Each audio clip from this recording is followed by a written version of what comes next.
Hello everyone, a very welcome to Vyas Edification Kota. So today in the series of NCERT discussion, we are going to take a new chapter, and this is from class 12, that is Reproduction in Organism, which is the very first chapter of that class.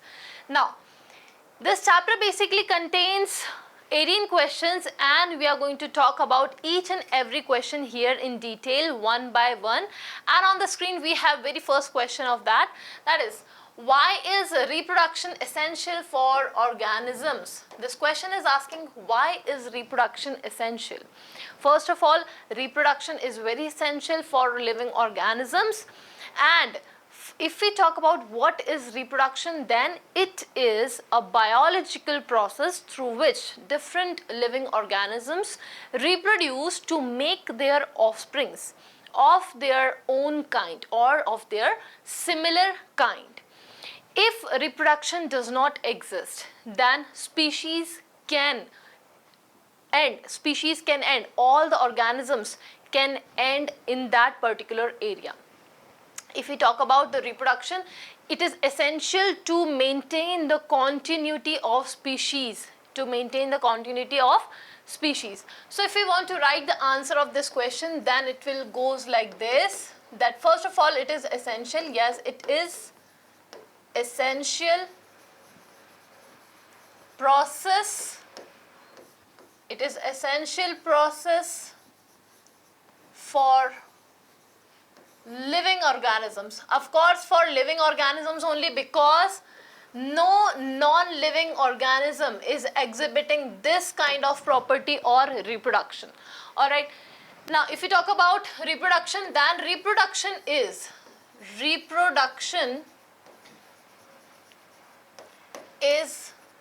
a biological process. It is a biological process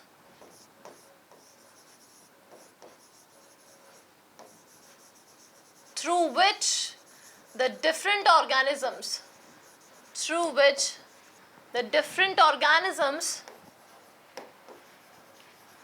produce their offsprings. Different organisms produce their offsprings, but you have to mention one thing here: they produce their offspring by this kind of biological process known as reproduction, but of their similar kind or same kind, of their own kind or similar kind. This is very important. When any living organism is reproducing or making their offsprings, they make their offsprings of their own kind, of their similar type. Alright. Now, reproduction plays an important role. Reproduction is essential because it maintains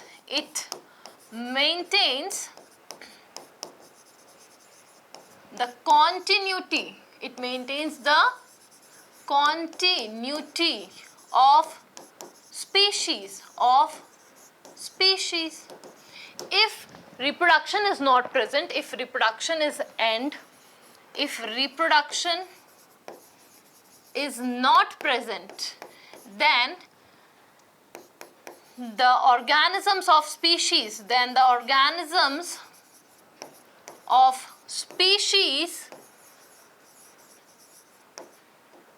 may not live for long, and the species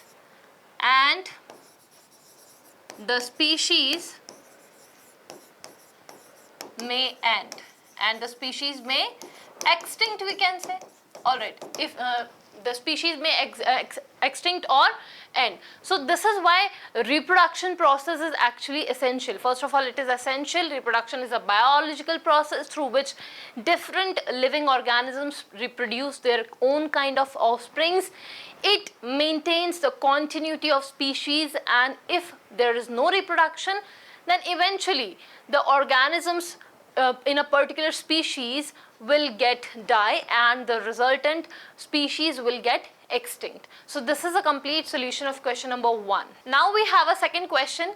That is, which is a better mode of reproduction, sexual or asexual, and why? So first of all, we have to answer that which one of the reproduction, asexual reproduction or sexual reproduction, is better, which one is better, and we have to give the reason that why that particular reproduction type is better than the other. So first of all, if we talk about the two types of reproduction, that is asexual reproduction and sexual reproduction, then we know that sexual reproduction is way better than asexual reproduction. Alright, this is the answer for first part of this question, that sexual reproduction is much better than asexual reproduction. If we talk about why, what is the reason behind that, then we know that in case of asexual reproduction, only one parent is involved in the process of asexual reproduction. That means only one parent is going to give rise to a new offspring, and which is going to be exactly similar to that of their parent. Alright, there is no genetic variation is found in the offsprings of asexual reproduction. If there is no variations in them, then their adaptability towards their environment is very poor, is very low. And whereas if we talk about the sexual reproduction, we know that this kind of reproduction is advanced reproduction, and it involves two different kind of parents, which produces two different kind of gametes. They also involves a process known as fertilization, and in this fertilization, when the two different kind of gametes is going to be fertilized or fused with each other, there will be formed a new organism through zygote and embryogenesis or embryo. Then when we say that sexual reproduction, then we know that sexual reproduction is involving a fusion of two gametes, two different types of gametes coming from two different type of parents or individuals. Then there will be genetic variations present in them, in offsprings. The genetic variations is present in offsprings, which lead to higher adaptability to their environment. Alright, they will be more adaptable to their environment, to their surrounding environment. This is because the meiosis, cell division, and crossing over has been done in case of sexual reproduction, which provides the genetic variation in them and makes them more adaptable to the environment. Hence, we can call that sexual reproduction is way better, is much better than asexual reproduction, and the organisms produced through sexual reproduction are much better or more adaptable in the environment as compared to the offsprings produced from asexual reproduction. Alright, so this is answer, and if we want to write the answer of this, then we know that first of all we'll tell that which one of the reproduction is better. So of course it is sexual reproduction. Sexual reproduction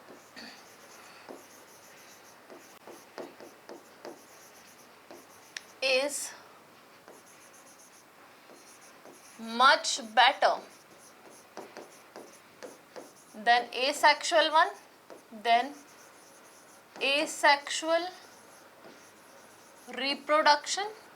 Now why? Here we comes with the second part of this question, that is why.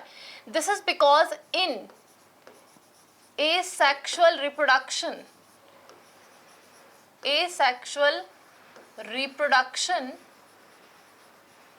we know that this involves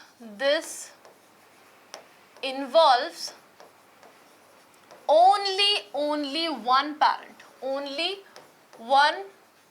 parent, which is exactly similar to their parents, which is exactly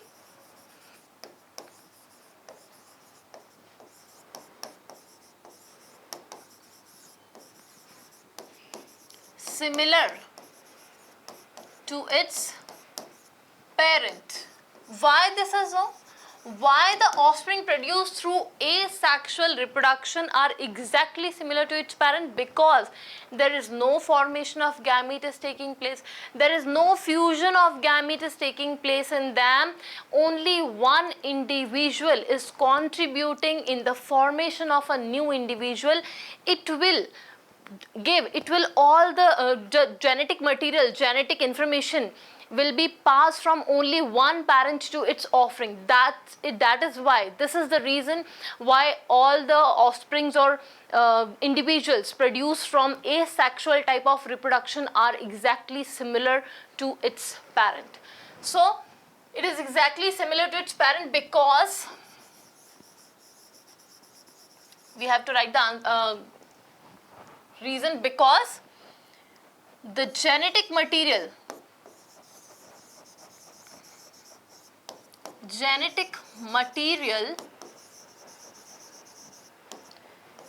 is coming from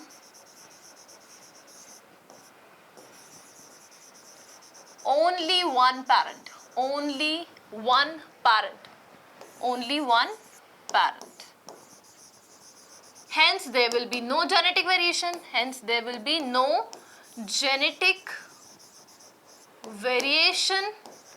and as a result the offspring is less adaptable to its environment,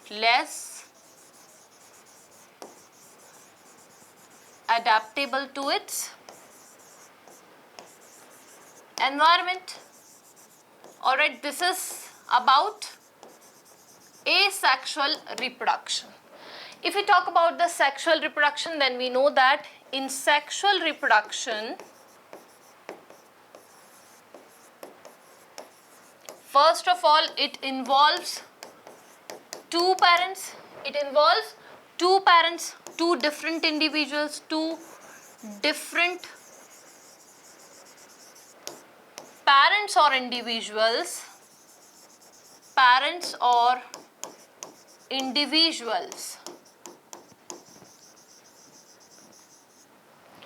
are participating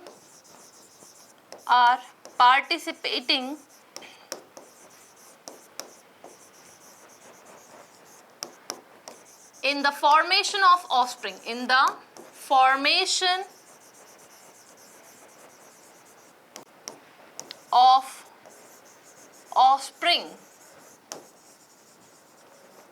and because of the presence of fusion of two different types of gametes coming from different individuals in this, they will be having genetic variation. So genetic variation is present in the offspring produced from sexual reproduction. Genetic variation is present. Alright, and because they have genetic variations and nature adapts the individuals which are variable, which have the characteristics which are adaptable to the environment, so they have better chances of survival in the environment, they have better adaptability into the environment. So because of genetic variation present in the individuals or offsprings produced from sexual reproduction, they have better chances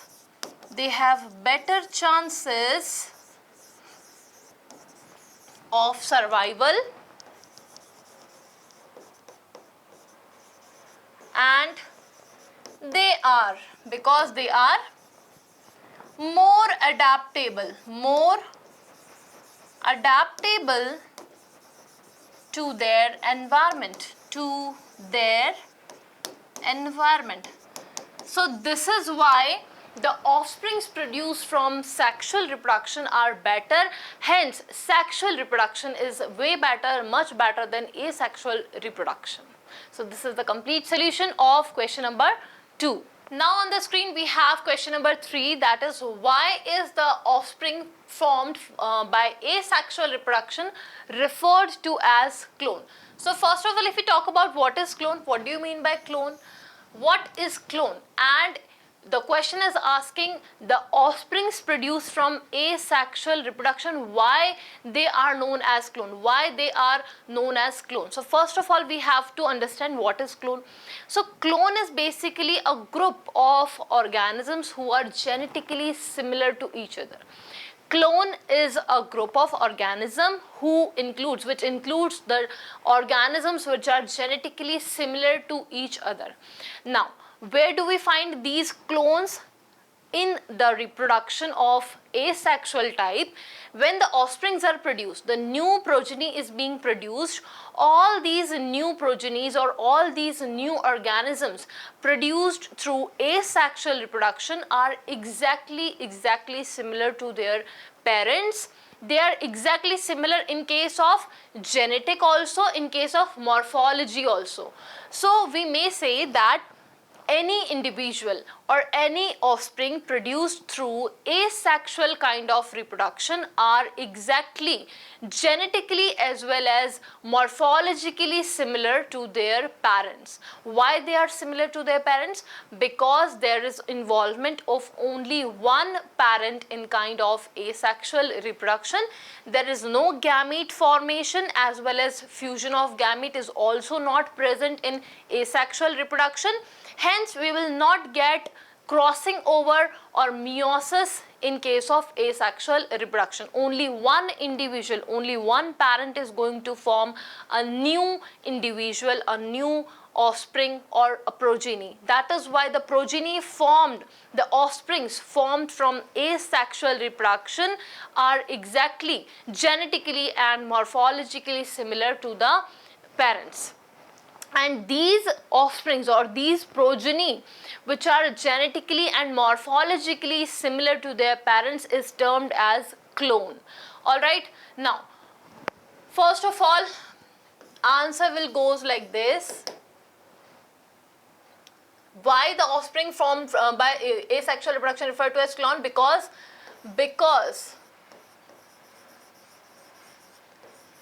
the offsprings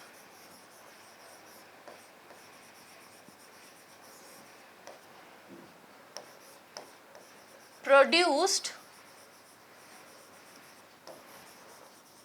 from the asexual reproduction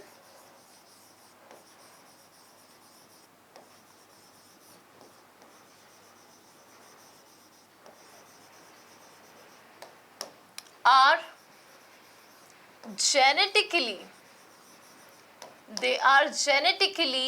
as well as they are morphologically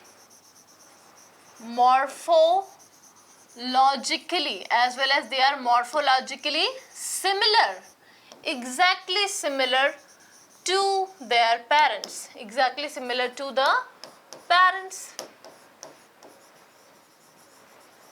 These exactly similar progeny is a group of organisms which includes the different kind of organisms which are genetically and morphologically similar. So because the offspring produced from the type of asexual reproduction are exactly similar, that means they are genetically as well as morphologically similar to their parent, we refer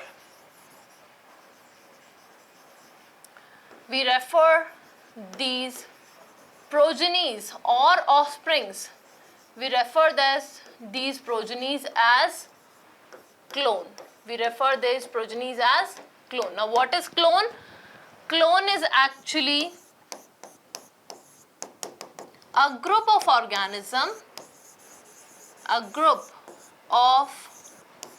organisms which include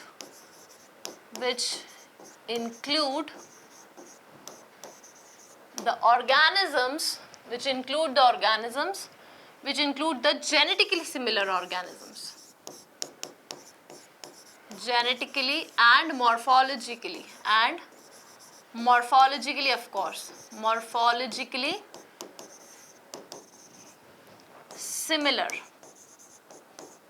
Alright, So this is why we refer the offsprings or individuals produced through asexual reproduction as clone. I hope you get it, what is clone and why the offsprings produced from asexual reproduction are oftenly termed as or referred as clone. So this is the complete solution of question number 3. Now we have a next question, question number 4 on the screen, that is offsprings formed due to sexual reproduction have better chances of survival. Why? And is this statement always true? So this question contains 3 parts. First part of this question is asking or telling that offsprings produced from sexual kind of reproduction are better adapted or they have better chances of survival in the environment. Second part of this question is asking why. Why? What is the reason behind the better chances of survival of offsprings produced from sexual reproduction? And the third part of question this contains, is this statement always true? What the statement is talking about, what this question is actually talking about the statement. The statement given in the first part of this question, that is offsprings formed due to sexual reproduction have better chances of survival. This statement is always true or not? This question is asking in the third part of this question. Now, if we talk about that the offsprings produced from the sexual reproduction have better chances of survival in their environment, yes, of course. The offsprings produced from sexual reproduction have better chances of survival in their environment because sexual reproduction involves the fusion of 2 different types of gametes. Sexual reproduction involves the fusion of different types of gametes, that is male gamete and female gamete, coming from different members, different individuals of the same species. Species must be same in sexual reproduction. Alright, this has to be remembered that species should be same. If we are talking about sexual reproduction, there will be different types of gametic formation and the fusion of gamete will happen in sexual reproduction, but the species will be same.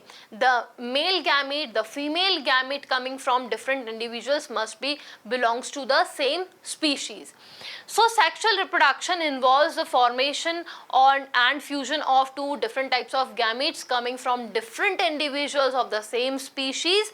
This fusion allows the formation of variant individual or variant member by combining the different DNA, from different individuals. This makes or this allows genetic variation in offspring or new individual. This is why when any organism or any offspring produced from sexual reproduction will have genetic variation, and these variation help that offspring or individual to better adapt in the environment, and hence it will have, or the offspring will have better chances of survival in the environment. If we talk about asexual reproduction, in some organism or in certain organisms, asexual reproduction is better. Asexual reproduction is better because asexual reproduction does not take much or long time to produce offspring as compared to sexual reproduction. Sexual reproduction is a lengthy process. Alright, it is a lengthy process, whereas asexual reproduction is not a lengthy process, it is not a long process. Also, asexual reproduction happens quickly and produces offspring of its similar kind. So, the statement given on the screen that offsprings formed due to sexual reproduction have better chances of survival, yes, they have better chances of survival, but this statement is not always true. This statement is not always true, because for certain organisms, organisms or individuals, asexual reproduction is more advantageous because it is not a tedious process, it is not a long process, and they can make offsprings quickly and for sure. So if we want to write the answer, then the offsprings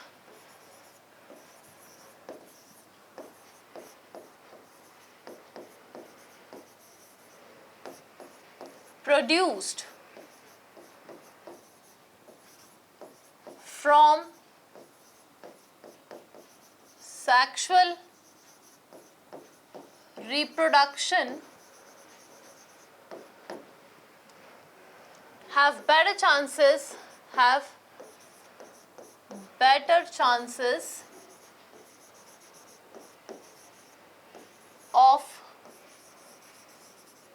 survival as the sexual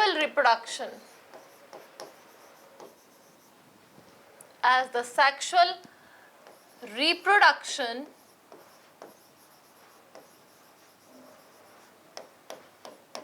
involves the fusion of two different gametes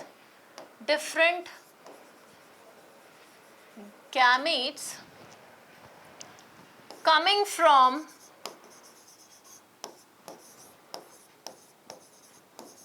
different individuals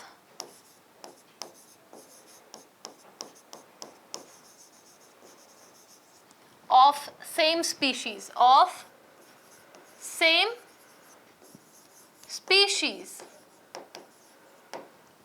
and this allows the variation, this allows the formation of variant member, this allows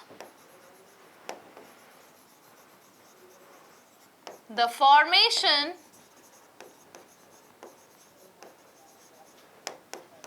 of variant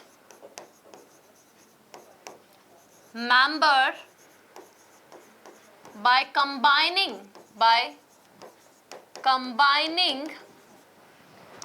different DNA,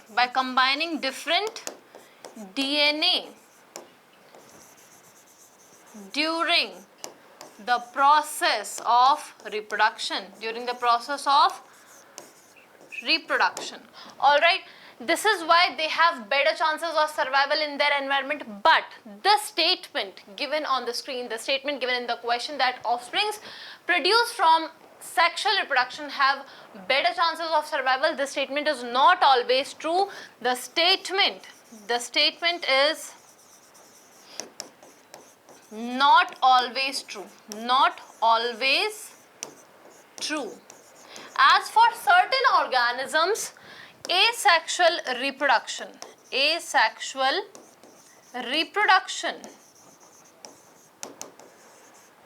is more advantageous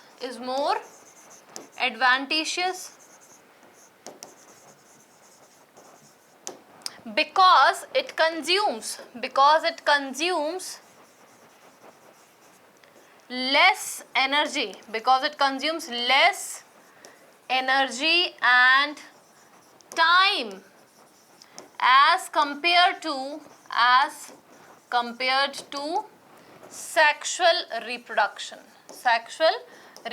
So I hope you all are clear with the answer of this question, that yes, the offsprings produced from sexual reproduction have better chances of survival in their environment, but the statement is not always true, because for certain organisms asexual kind of reproduction is more advantageous.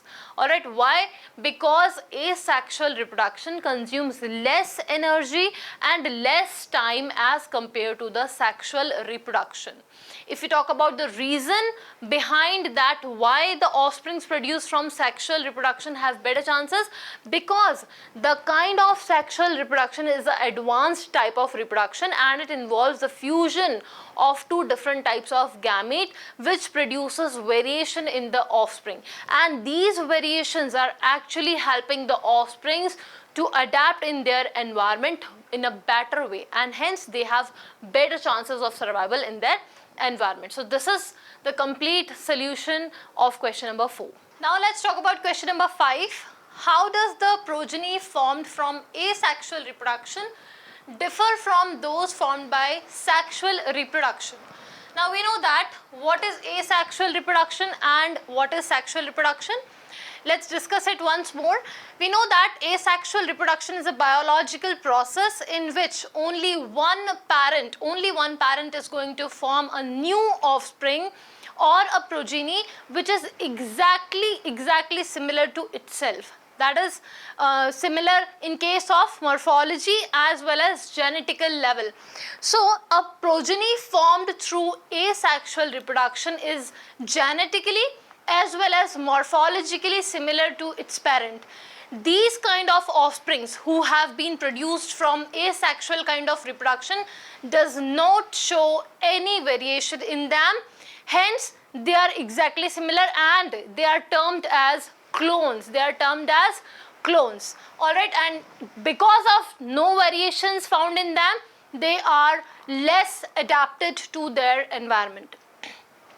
In case of sexual reproduction, we know that it is also a biological process which involves two different individuals of separate sexes, of different sexes. One is male and another one is female. So in case of sexual reproduction, which is a advanced type of reproduction, sexual reproduction, it involves two different parents, it involves two different individuals, both of individuals or both of different sexes produces different kind of gametes. Then after, these gametes are going to be fused with each other to form a new organism, to form a new offspring. That offsprings will contain variation, genetic variation due to crossing over during meiosis of gametic formation, and these variations leads or results into the more adaptability of them into their environment. Alright, and they are not exactly identical to their parents. They are identical to parents, they are similar to their parents, but not genetically, not morphologically exactly similar to their parents. Whereas the offsprings are genetically as well as morphologically similar to parents in case of asexual kind of reproduction, that is primitive type of reproduction. In case of asexual reproduction, both unicellular organism and multicellular organism, both type of organisms can reproduce through asexual type of reproduction, because it have some advantages, that is it takes or it consumes less energy as compared to sexual reproduction. It also happens quickly as compared to sexual reproduction. So some of the organism chooses to reproduce through asexual means of reproduction.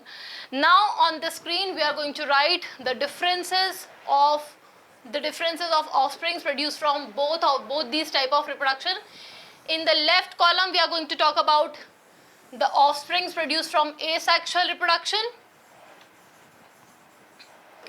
Offsprings of asexual reproduction, as this question is actually asking about the progeny formed from sexual and asexual reproduction. Now here we are going to talk about the offsprings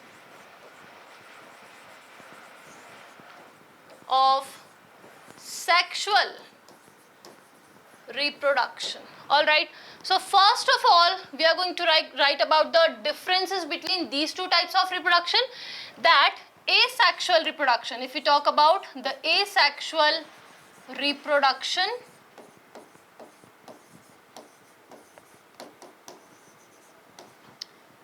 can be termed as a biological, of course it is a biological process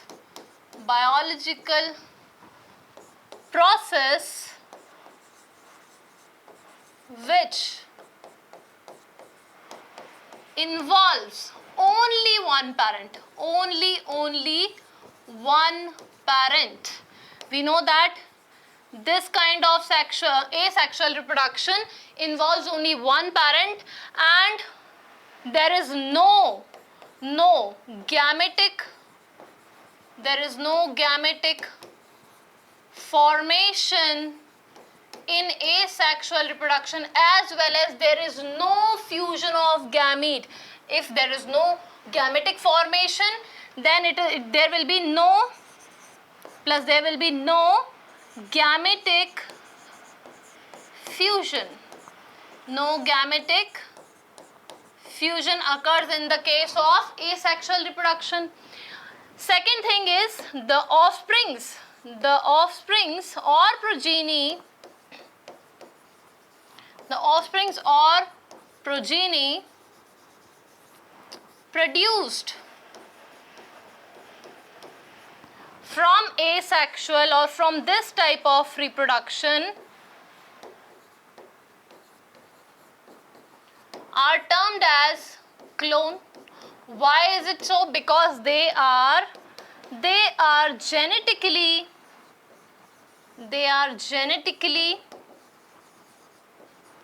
and morphologically similar to their parents. There is no variation. At all. No variation can be seen in the organisms of asexual reproduction or the progeny of asexual reproduction. So there will be no variations in this. And because of no variations, the offsprings are less adapted to their environment. Hence, there is less chances of survival of the offsprings produced from asexual reproduction. In case of sexual reproduction, we know that, first of all, this is also a biological process. Which involves two different parents of different sexes,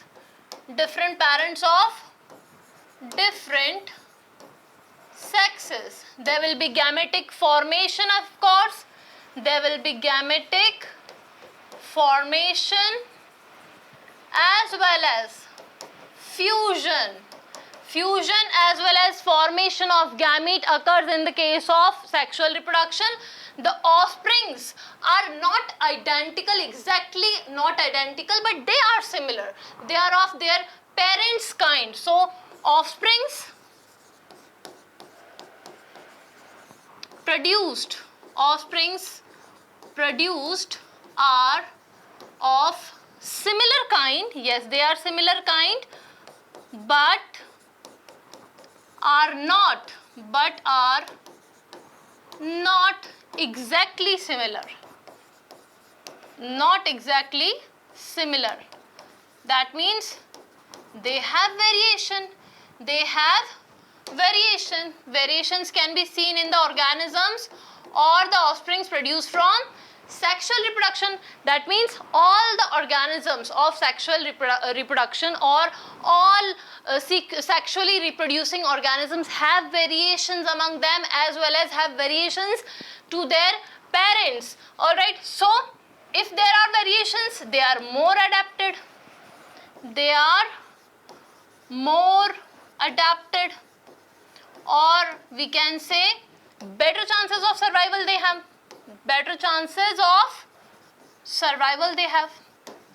Alright, so this is the answer of question number 5, that this is the difference between the offsprings produced from asexual reproduction, and this is what we call the differences or features of organisms produced from sexual reproduction. They are more adaptable, they have better chances of survival. In case of asexual organisms or progeny, they have less chances of survival because there is no genetic variation and they involve genetic variation. So this is the complete solution of question number 5. Now let's discuss question number 6. Distinguish between asexual and sexual reproduction. Again, the difference between asexual and sexual reproduction.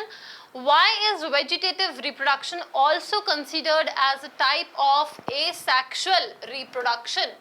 So we know that what is the difference, basic difference between asexual reproduction and sexual reproduction. If you want to compare these again, then here we go. If we talk about, first of all, we are going to talk about the sexual reproduction. Sexual reproduction is the process or a biological process which involves fusion of gamete. That means the fusion of gamete is the fundamental feature, characteristic feature of sexual reproduction. And in case of asexual reproduction, there is no fusion of different types of gametes. There is no fusion at all in case of asexual reproduction. In case of sexual reproduction, we are talking about sexual reproduction. This reproduction, an advanced type of reproduction, involves two parents which are different. Two parents are involved of different sexes in case of sexual reproduction. And in case of asexual reproduction, there is only one parent required. Only one parent is required in asexual reproduction. If we talk about the offsprings of both of them, then sexual reproduction produces the offsprings which are similar to them but are not identically similar organisms or offsprings to them. They produce offsprings of their similar kind, they produce offsprings of their own type, but the offsprings are not identical to their parents. That means the offsprings produced from sexual reproduction have some variations in them from their parents. They are not genetically and morphologically similar to their parents and not similar among themselves. Alright, in case of asexual reproduction, the offsprings or progeny produced from asexual reproduction are exactly identical to their parents and among themselves, because they are genetically as well as they are morphologically similar to their parents. Why this is so? Because there is no fusion of different gametes, because there is no involvement of two different individuals. This kind of reproduction involves only one parent, hence there will be no gametic formation and no fusion. So there is no variations in them. Now, most of the animals reproduces through sexual type of reproduction, and in case of plants can reproduce by both means of reproduction. That is asexual reproduction as well as sexual reproduction. And this kind of reproduction, asexual reproduction, is actually a reproduction exhibited by the organisms who have simple organization such as algae and fungi. So these are the basic differences between asexual reproduction and sexual reproduction. This question also asking about why vegetative reproduction or vegetative propagation is actually considered as a type of asexual reproduction.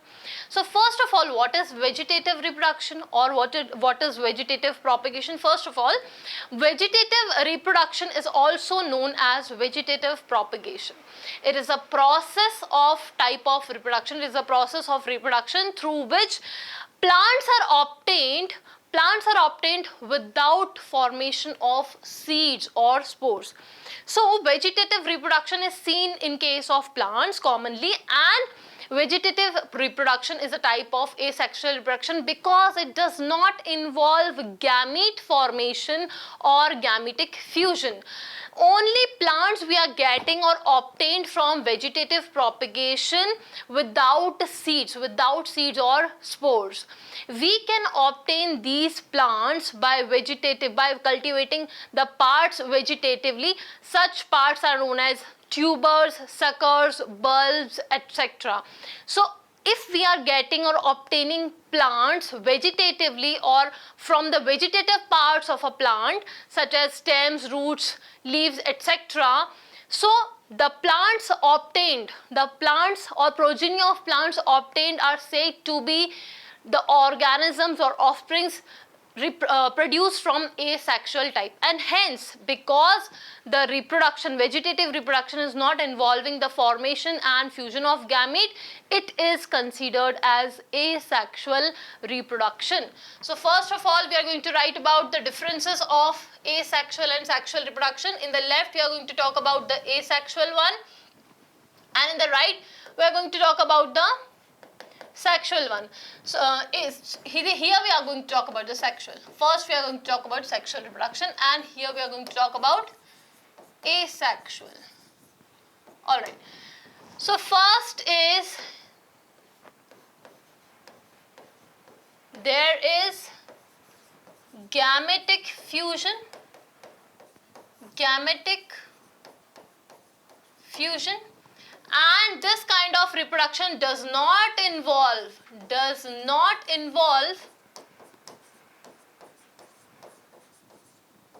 any gametic formation or fusion. This is fusion. Also, this sexual reproduction involves two parents of different sexes.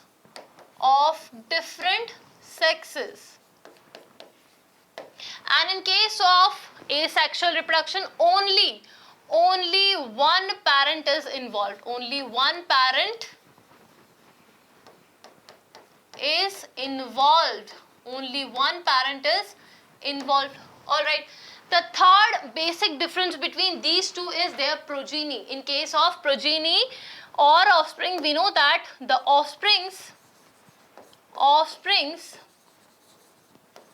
produced through this kind of reproduction are of their parents' kind, but are not exactly identical to their parents. So, are not identical and they have variation, plus they have variation.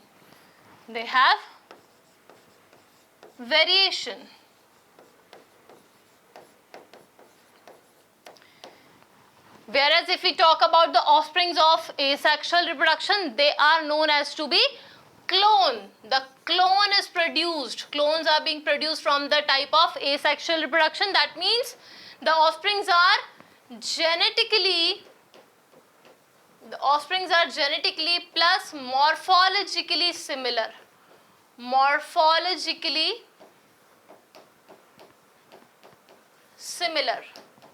To their parents and among themselves also. So this is the difference between asexual and sexual reproduction. Now we are going to talk about the vegetative one.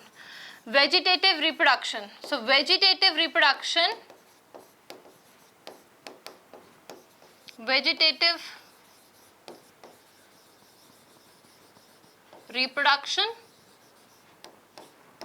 is a process through which we obtain plants without the formation of seed,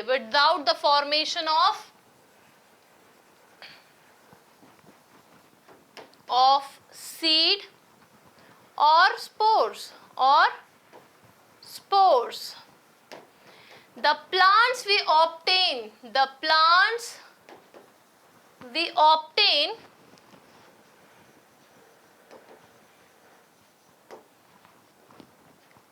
coming from the vegetative parts,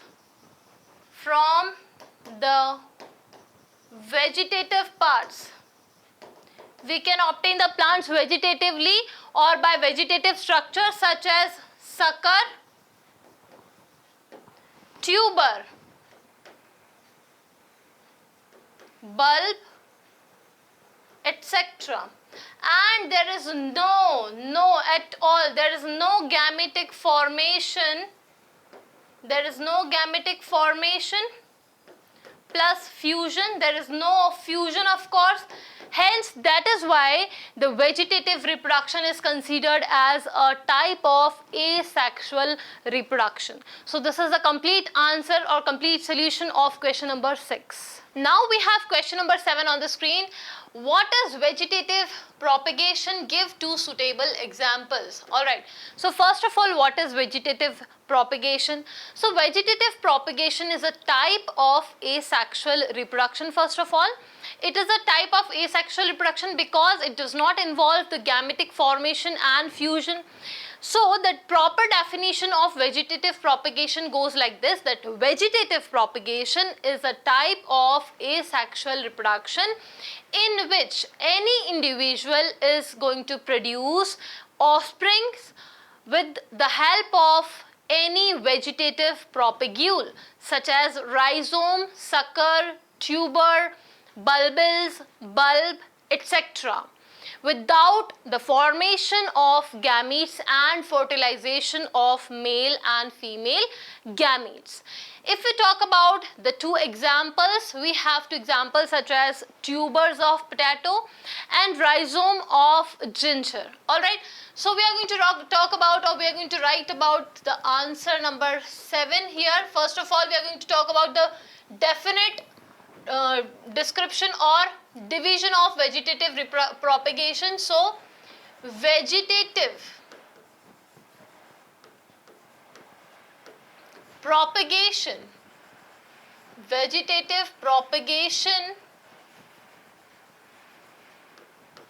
is a type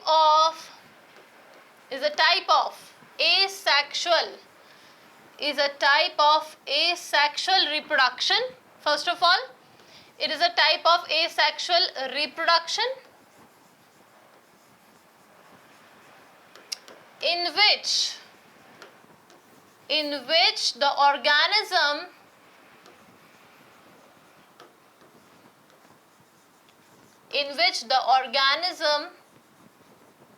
produces offspring,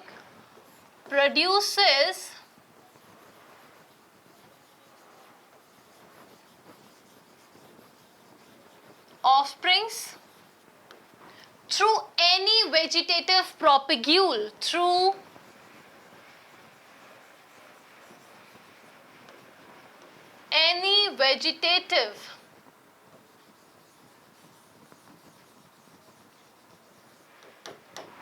propagule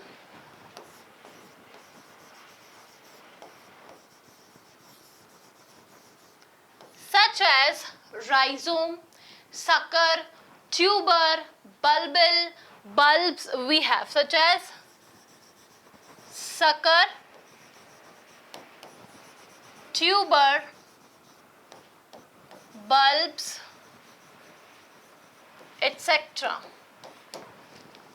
Without formation of gametes, without formation of gametes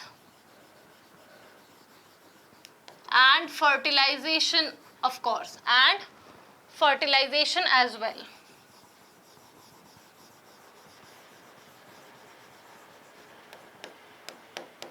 Of same, fertilization of same. So this is a proper definition of vegetative propagation. Now if we talk about the examples, we have example number 1, we have tuber of potato is an example of vegetative propagation, tuber of potato. In this case, what happens? We know that we already have seen tubers, a bulb-like structure on potatoes. These are known as tubers. If we pluck out the tubes or tubers of the potato and we can germinate the potato through these tubers, we can obtain the potato plants or by these tubers by germinating them into the soil. Second example we have is rhizome of ginger, So these are the two common examples of vegetative propagation. Also we have another examples given in our NCERT, and this is the complete solution along with the correct definition of vegetative propagation and examples of it. So here we have question number 8, that is define A. Juvenile phase, B. Reproductive phase, C. Senescent phase. So we are going to define all of these terms here on the screen. First is juvenile phase. First we are going to define the juvenile phase. So what is juvenile phase? It is a phase of an organism just after the birth up to the age or a certain period of time where the organism can become sexually reproducing. So this is a period of time of growth. This period or this phase, juvenile phase, is termed as the growth period, in which an individual acquires growth. Alright, so this period starts just after birth and till the organism hits puberty or can become sexually reproducing active. So this period of time between birth and the puberty is known as the growth period, which is also termed as juvenile phase. So first we are going to talk about the juvenile phase.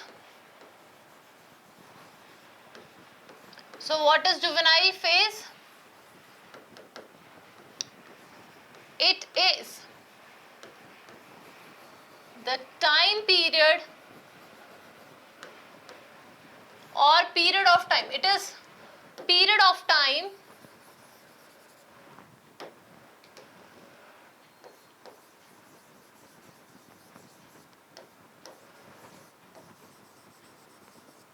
after birth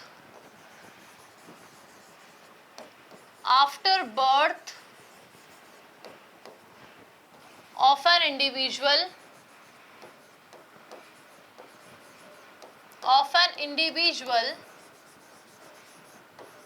to the age of reproduction,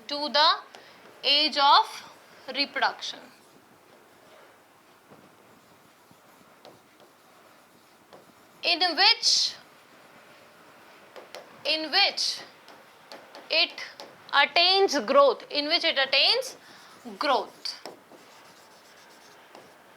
Alright, so this is the definition of juvenile phase. Next we come towards the second definition, that is reproductive phase.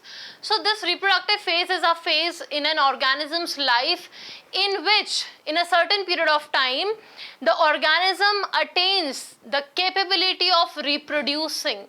Alright, so this is a period of time at which the organism or any individual attains the capability of reproducing. So this phase is known as reproductive phase. So reproductive phase is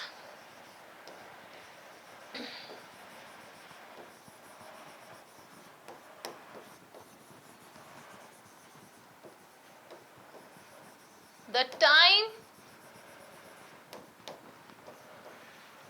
period in which the organisms or individual,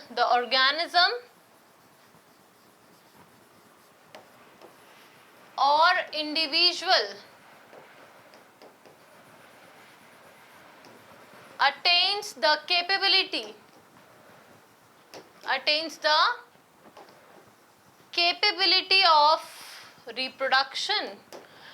the capability of reproduction after growth, of course. Any individual when become capable of reproduction, this can be occur only after a certain period of growth, Alright, so third we have is senescent phase. Now what is senescent phase? Senescent phase refers to as old age. So this is a period of time post reproductive phase or post reproduction in which the organism loses the capability of reproduction. So senescent phase can be termed as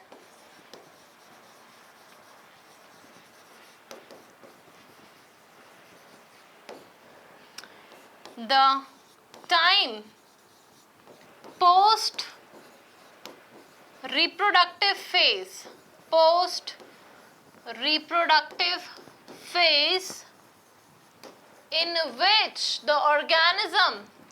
in which the organism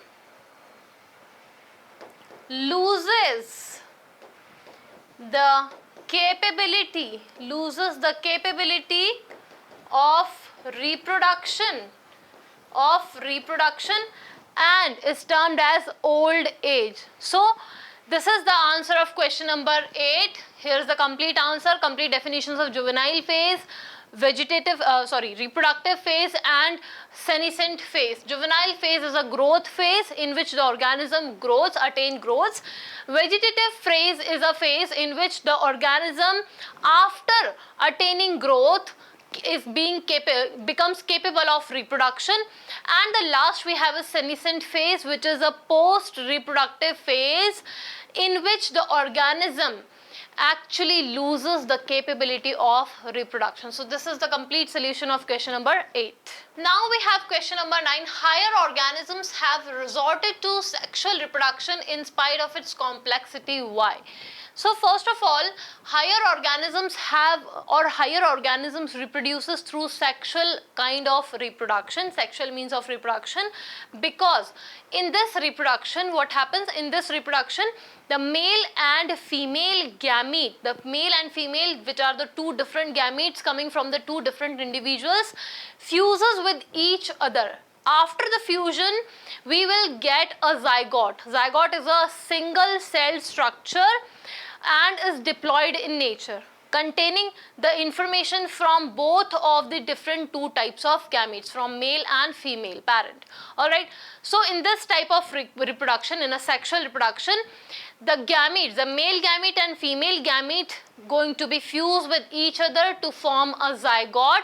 This zygote differentiates and develops into an embryo, then after into an organism.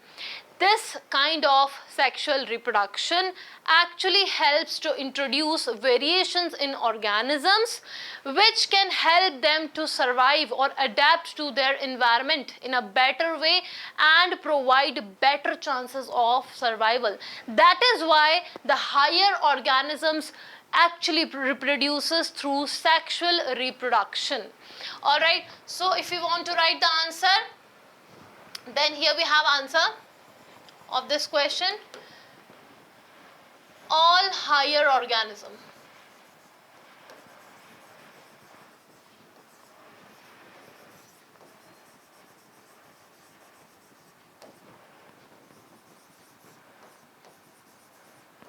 Reproduces through sexual reproduction, through sexual reproduction. Alright, first of all higher organisms, all higher individuals reproduces through sexual reproduction. This reproduction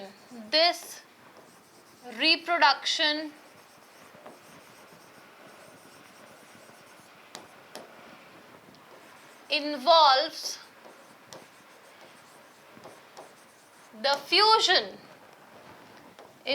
the fusion of two different, that means male and female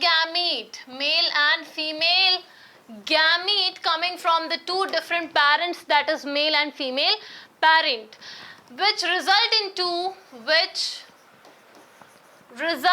the formation of a single cell structure, which results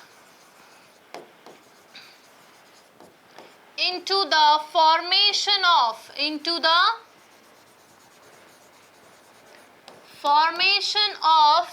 a single cell structure known as zygote, formation of zygote, which differentiates to give rise to an embryo, then after an individual, which differentiates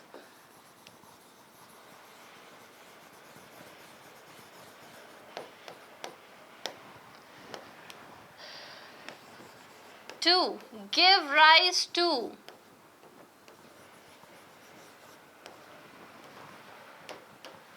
an embryo and an individual. Alright, and this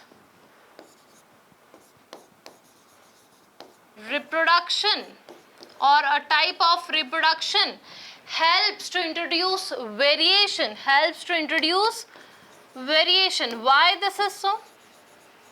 Because they involve meiotic division at the time of gametic formation, and that is why they actually introducing variations in the organisms or offsprings. So they introduce variations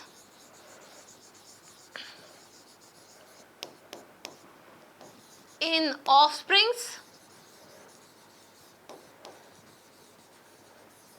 through meiotic divisions,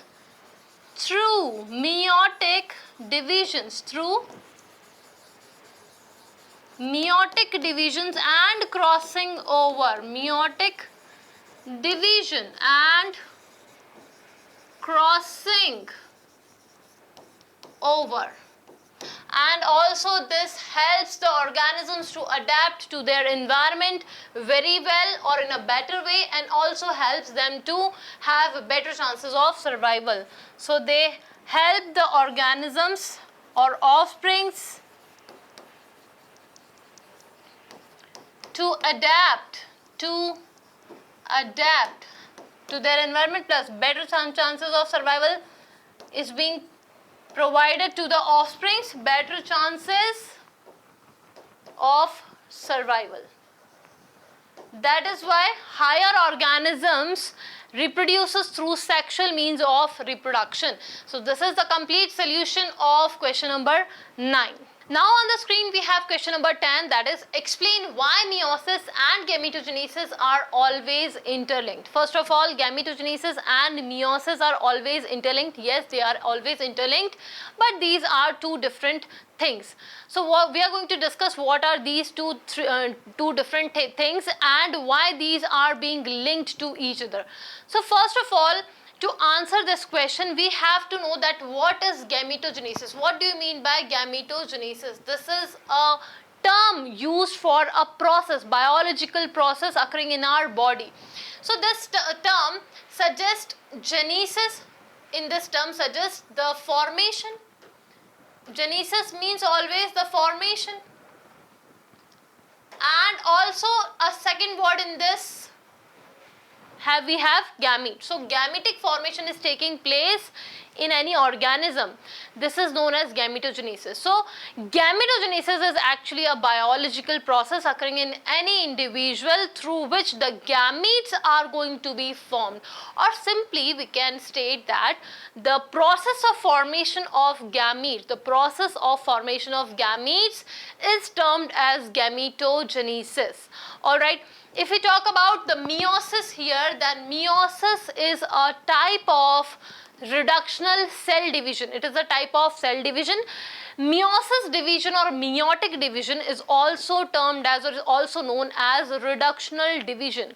Why is it so? Because meiosis is a division or cell division in which reduces the number of chromosomes as well as the content of DNA in a cell by half. So meiosis is a type of cell division which produces the number, or which reduces the number of chromosomes and DNA content in a daughter cell by half, by just half. Alright, now when gametogenesis, if we're talking about gametogenesis and meiosis, we already have covered what is gametogenesis and what is your meiosis. During syngamy, after the formation of different types of gametes having only half set of chromosome in them, because gametes are always haploid, and gametogenesis, that means the formation of gamete, is taking place with the help of meiotic division, reductional division. And what I have said just now, that meiotic division is a type of cell division which reduces the number of chromosomes and DNA content in a daughter cell by just half. So gametogenesis is a process through which the gametes are being produced. And what kind of these gametes are produced? Haploid gametes, because in the formation of gamete, which cell division we have used? Meiotic cell division we have used. And the characteristic feature of meiotic division is it reduces the chromosome number by half, it reduces the DNA content by half. Alright, now after the formation of two different types of gametes, syngamy will occur. That means the fusion of male and female gamete. So during syngamy, the ploidy level or the content of chromosome or DNA is just restored because of the fusion of male and female gamete. Alright, so gametogenesis is a process occurring with the help of meiotic division just to maintain the consistency of chromosome number after generation after generation. So if we want to write the answer of question number 10, it will goes like this. question number 10. First of all, we'll write what is gametogenesis.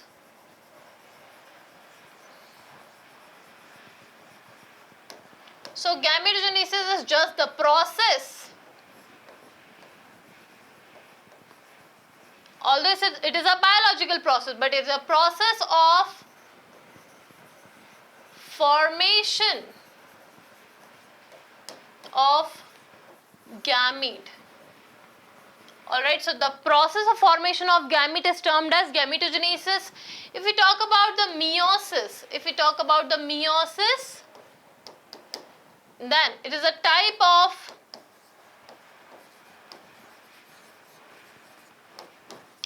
cell division. It is a type of cell division which reduces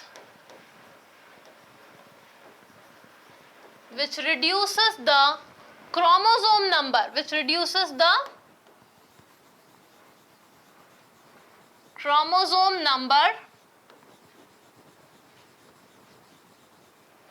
and DNA content in a daughter cell, and DNA content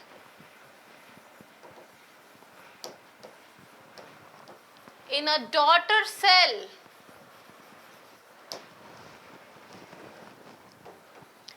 by just half. So if we talk about in case of humans, we have, or any individuals, each and every cell in case of human species I'm talking about.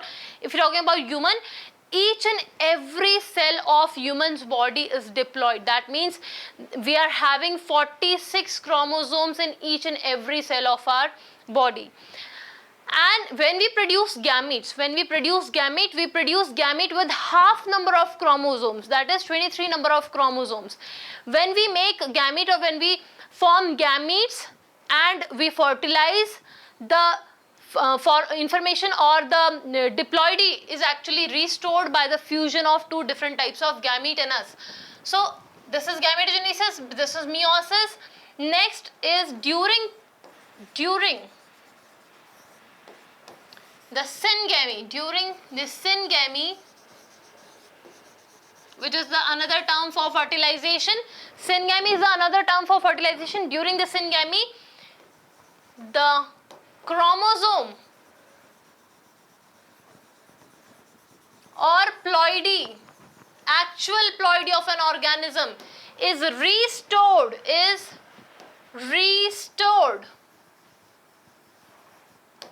by the fusion of male and female gamete,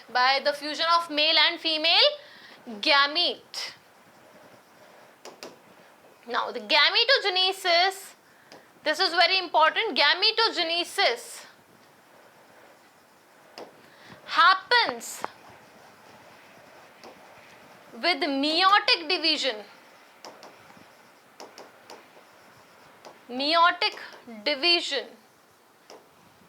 and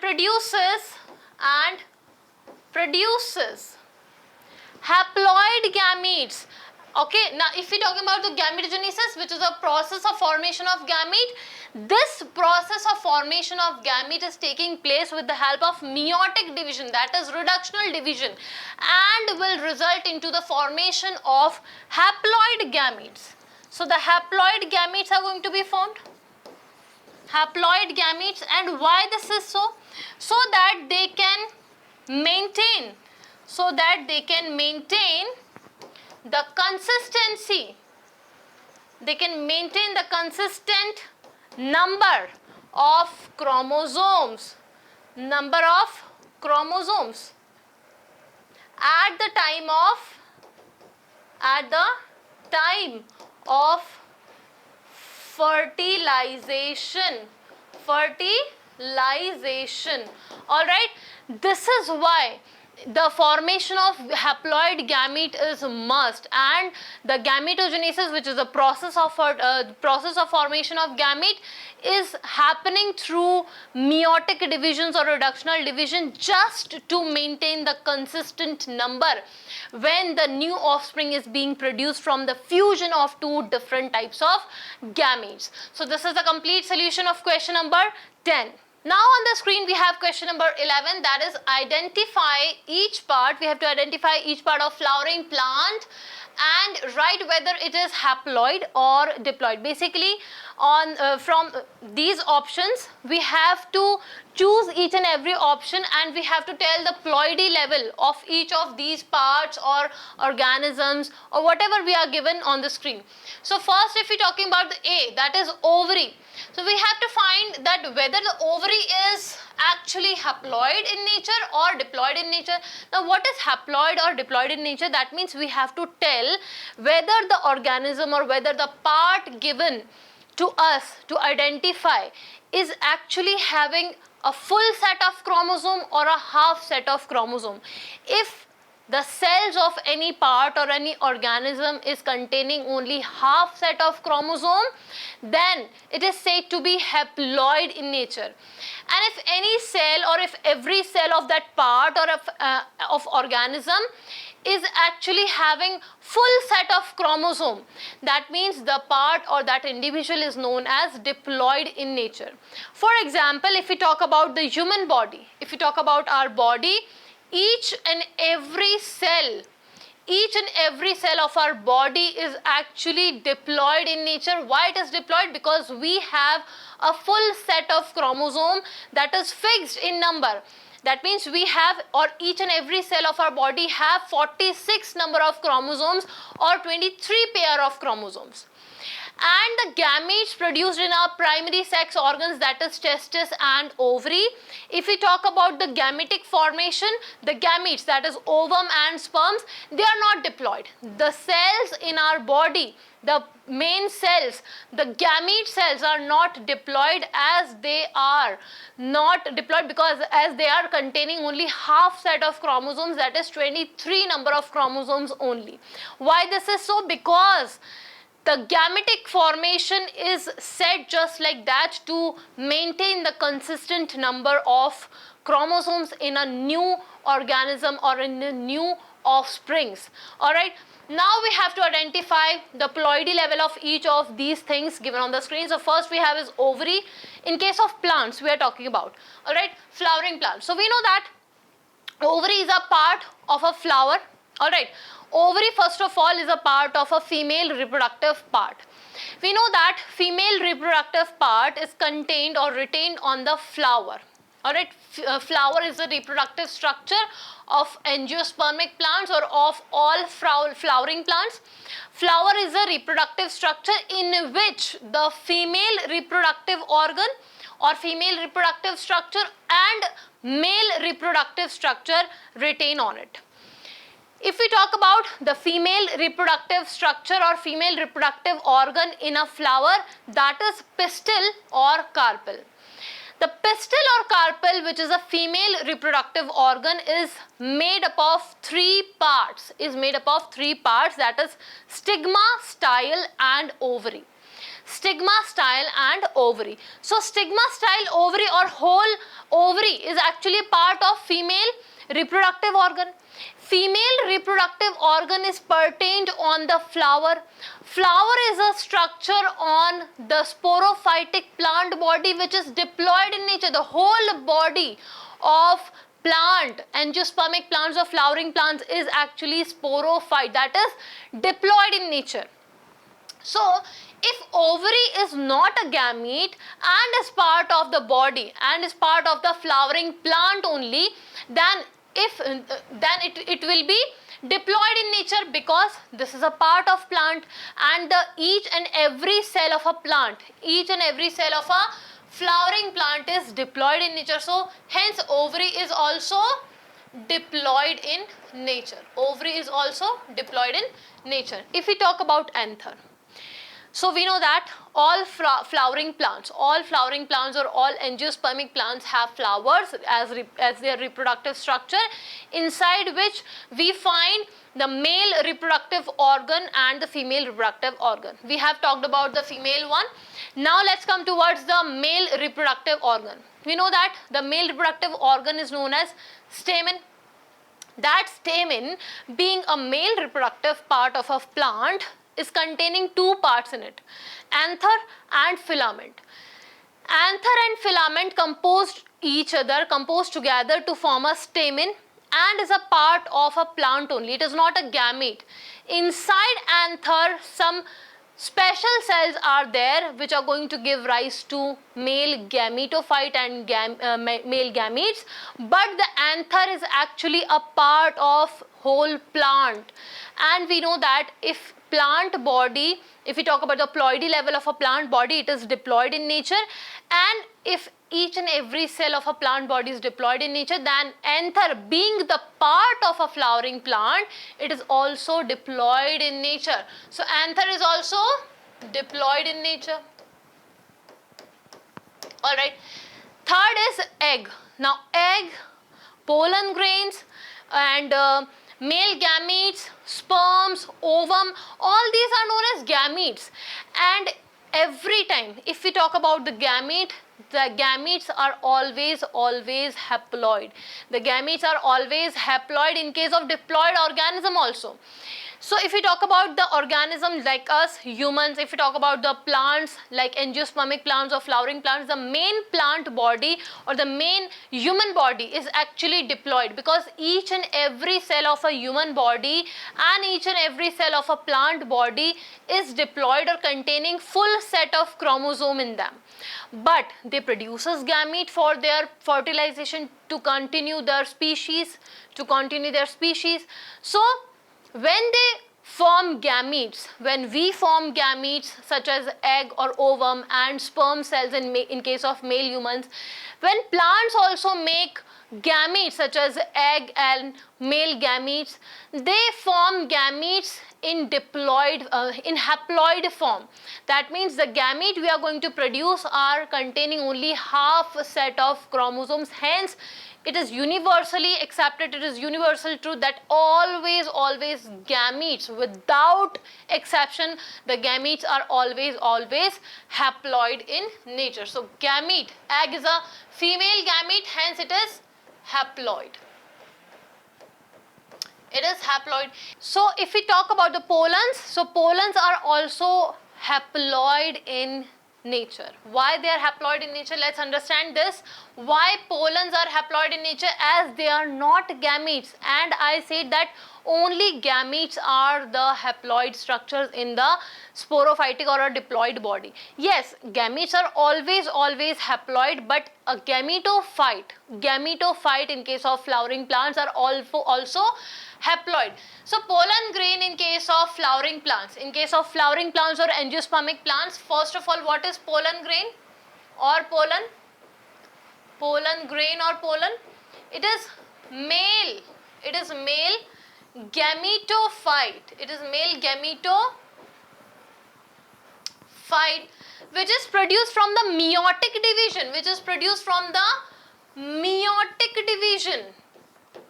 Meiotic division of pollen mother cells or microspore mother cells present in the microsporangia of an anther. We know that if we talk about the male reproductive organ in case of flowering plants or angiospermic plants, this is known as stamen. This is bilobed anther. We have, this is filament. Now we know that in this bilobed anther we have four sporangia, four sac-like structures known as microsporangias. We have inside the anther we have four microsporangia in which there are special kind of cells or tissues present, that is sporogenous tissue. The special kind of cells in these sporogenous tissues is known as pollen mother cells or microspore mother cells. These microspore mother cells are diploid in nature, as it is part of anther only. But these microspore mother cells or PMC, that is pollen mother cell, undergoes a meiotic division, reductional division, to form these pollens, So if any cell is undergoing meiotic division to form anything, then the thing which is formed from the meiotic division will always be haploid, So this is clear that pollen grain is a male gametophyte. It is a male gametophyte through which the male gametes are going to be formed. But this pollen grain is also haploid in nature, and it produces male gamete with the help of mitotic division. As it is haploid, and gametes are always haploid. So to form haploid gametes, pollen will undergo mitotic division to form haploid gamete, but this is haploid. This one is haploid because it is formed, or it is result from the meiotic divisions of PMC or microspore mother cells occurring in the sporangia, microsporangia of a anther. So pollen grains are male gametophyte and they are haploid. Male gamete are always haploid. So male gametes are haploid. No doubt, any gamete, either it may be male or female, gametes are always haploid. Pollen grain is a male gametophyte, you have to remember, it is a male gametophyte. That means a structure which is going to give rise to male gamete. Alright, male gametophyte which is haploid in nature, it is going to form male gamete with the help of mitotic division. Mitotic division will occur in the generative cell of a pollen grain, and it will form two male haploid gametes. The last one we have is a zygote, and we know that zygote universally is a unicelled structure which is diploid in nature. So zygote is diploid in nature. That means it is having full set of chromosome and is diploid in nature. So this is the complete solution of question number 11. Now we have on the screen question number 12, that is define external fertilization, also mention its disadvantages. Now first of all we have to tell that what is external fertilization. First of all, what is fertilization? We know that fertilization is a process in which the two gametes are going to be fused with each other to form a diploid structure known as zygote, and the zygote differentiates into an embryo and give rise to an individual. So this whole process is known as fertilization. Fertilization is not from fusion of gamete to the development of embryo or an individual. It's just a small process, complex process of sexual reproduction in which the two different types of gametes, male gamete and female gamete, is going to fuse with each other. This fusion, this syngamy of two different types of gamete is termed as fertilization. Now, fertilization can happen inside the body of a female. That kind of fertilization is known as internal fertilization. We know that what is fertilization? That is fusion of two different types of gametes. If fertilization or fusion of two different types of gamete is happening inside the body of a female, then this type of fertilization is said to be internal fertilization. We have another kind of fertilization also, that is external fertilization.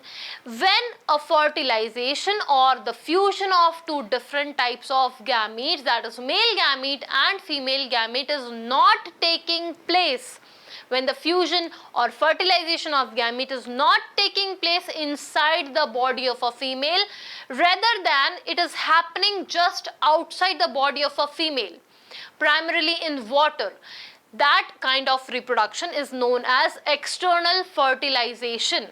Some organisms such as fishes, frogs, starfishes, all these organisms have external fertilization.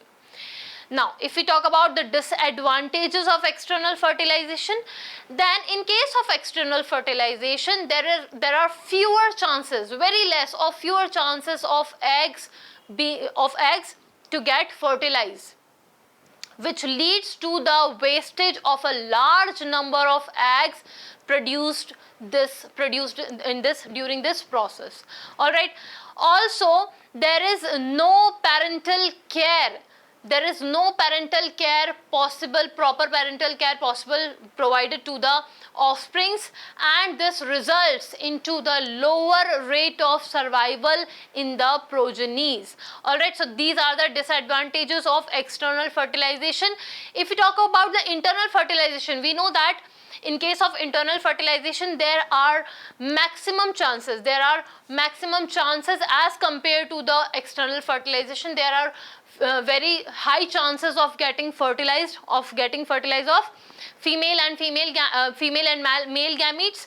Also, if the fertilization is taking place inside the body of a female, the offspring or any individual new offspring after the fertilization will develop inside the body of a female in a separate structure or organ known as uterus. Hence, in case of internal fertilization, such as in humans and most of the animals, what happens, we can provide a proper parental care to the offsprings, and this will result into higher chances of survival, better chances of survival in the progeny. So if we want to write the answer of this question, it will goes like this. First of all, we have to write what is external fertilization. So external fertilization is a type of fertilization. Why is it as a type of fertilization? Because we also have another type of fertilization. So it is a type of fertilization in which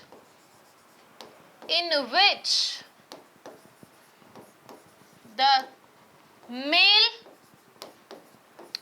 and female gamete is going to fused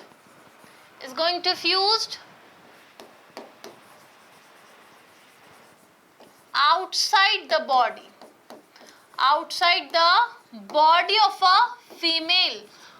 of a female, such as in water. So we know that external fertilization is a type of fertilization in which the male and female gamete are going to be fused with each other, but outside the body of a female, as in water. So we have some examples, some organisms such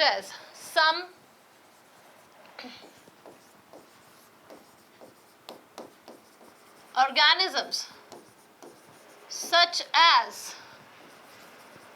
fishes, frogs, starfish. All these exhibit external fertilization. These exhibit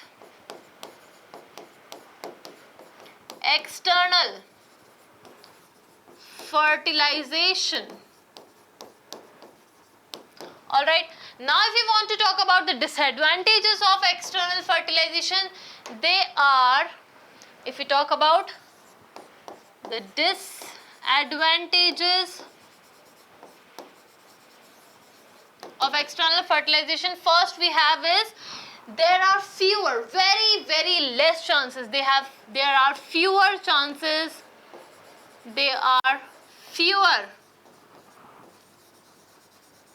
chances of eggs getting fertilized.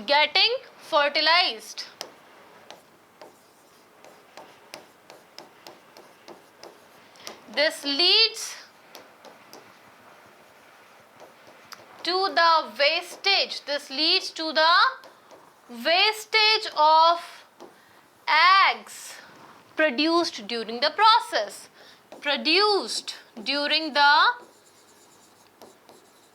process. Also, the proper parental care to the offsprings are not provided in case of external fertilization. Also, the proper the proper parental care is not provided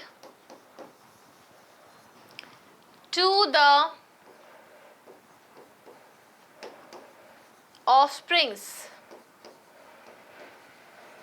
when the fertilization has been taken place to the into the water or outside the female body. So proper parental care is not provided to the offsprings, which result into the less chances of survival in the progeny. So this is all about the question number 12, and this is a complete solution of this question. So let's come towards the question number 13, that is differentiate between a zoospore and a zygote. Now here we have to differentiate between zoospore and zygote. So in the left column we are going to talk about the zoospore, and in the right column we are talking about the zygote. Alright, so we have to differentiate between these two terms, that is zoospore and zygote. So if we talk about the zoospore, that zoospores are asexual spores. First of all, zoospores, what are zoospores? These are asexual spores germinated by some species of organisms such as algae and fungi. So first, if we talk about the zoospore, what is zoospore? These are asexual spores germinated or produced by some species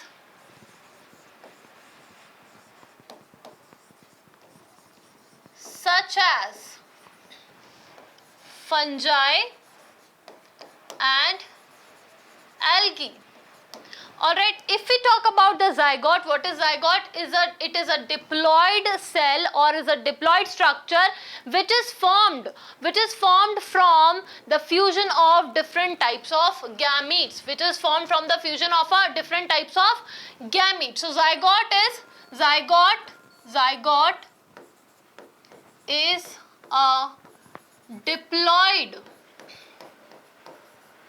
cell or structure formed from the fusion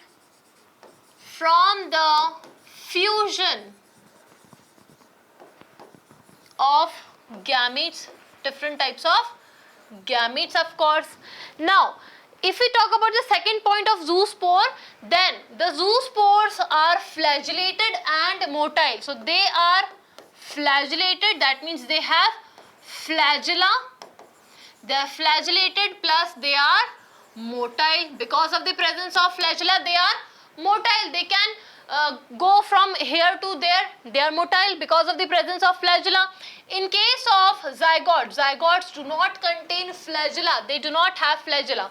So flagella in zygote is absent and it is non-motile, Now in case of zoospores, they can be haploid or they can be diploid. So they can be haploid or diploid and zygotes are always diploid. They are always diploid without exception, because they are formed on the fusion or by the fusion of two different types of gamete. When these two gametes, male gametes and female gamete, are fused with each other, they form a diploid cell, a diploid structure which is known as zygote. Hence zygote is always diploid because it produces only by the fusion of different types of gamete. Then this zoospores can be found in lower forms of organisms. lower forms of organisms produces the zoospores, and in case of zygote is produced by the higher forms of organism. It is produced by the higher forms of organisms. And if we talk about the last point of zoospore, it is zoospores are produced in a special structure known as sporangia. And if we talk about the last point of zygote, that zygote is not formed inside sporangia. These are formed inside the female reproductive structure in case of internal fertilization if we are talking about. So zygotes formed female reproductive structure in case of internal fertilization at or by the fusion of two different types of gametes. So these are the basic differences between zoospore and zygote. What are these differences? First of all, we have to know that what is zoospore and what is zygote. We have to clear about them. That zoospore is asexual kind of spore. Zoospore is our asexual kind of spore germinated or produced by lower organisms such as fungi and algae. And in case of zygote is a single cell structure which is diploid in nature and produced by the fusion of two different types of gametes. They are motile. Zoospores are motile because of the presence of flagella in them. Zygotes do not have flagella. Hence they are non-motile in nature. They are produced. Zoospores are produced in sporangia. They are not produced in sporangia. They are just produced on fusion of two different types of gametes. In case of internal fertilization, they are produced inside the female reproductive organ. Zygote is always diploid, as two haploid gametes are going to fuse with each other to form a diploid cell that is known as zygote.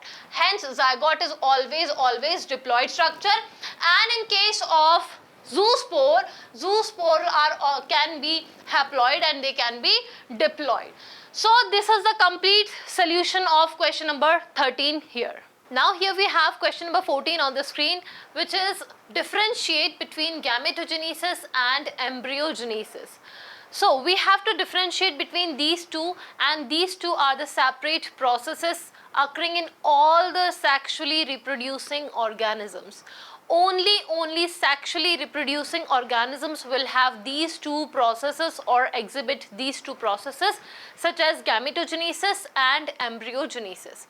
So now we have to differentiate between these two, and first we are taking or describing the process of gametogenesis. So we have a basic idea that what is gametogenesis. It is the process of formation of gametes. It is the process of formation of gametes.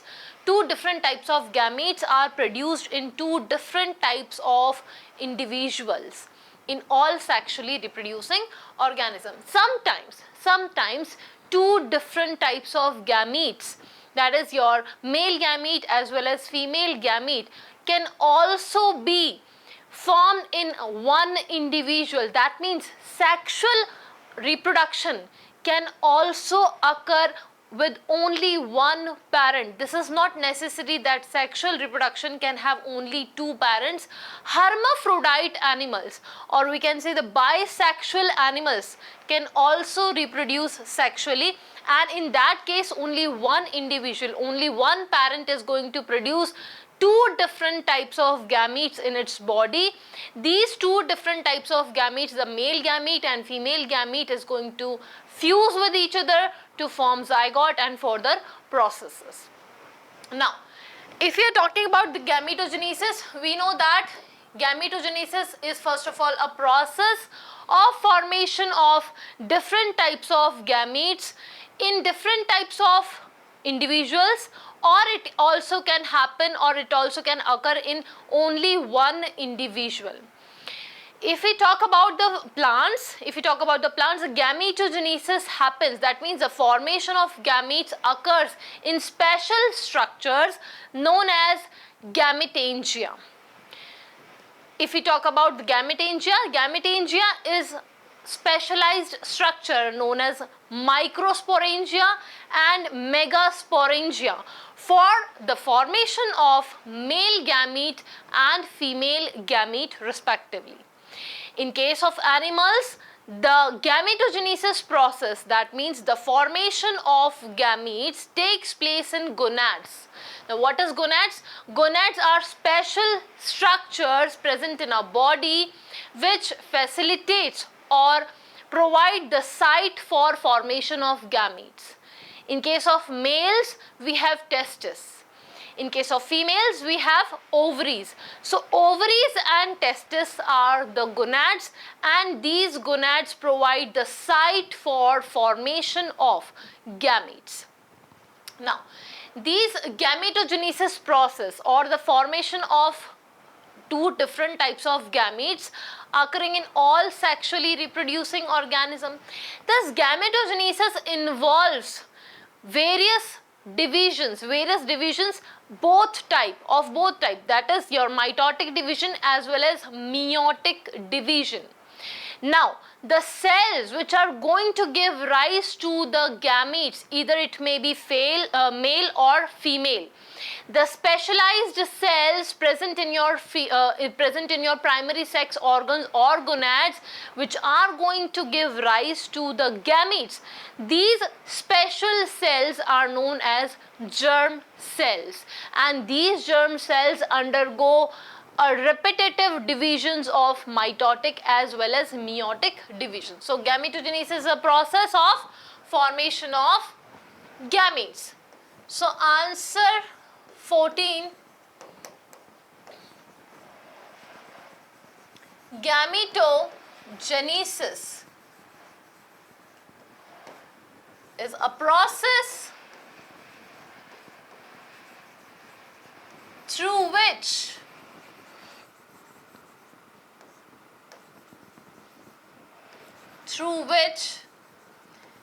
the gametes are going to be formed. The gametes are going to be formed. All right. The gametes are going to be formed. In case of plants, what we have discussed, in case of plants, gametes produced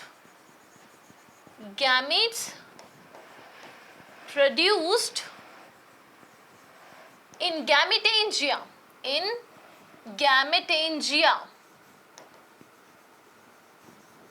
such as microsporangia and megasporangia. And in case of animals, the gametes are produced in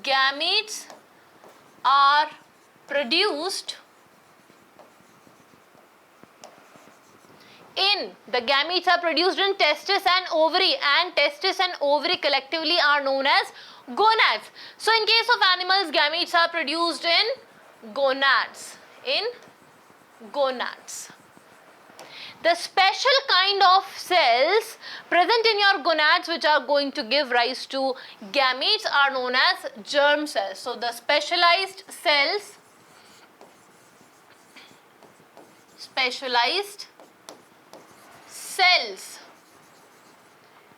present in gonads to give rise to gametes are known as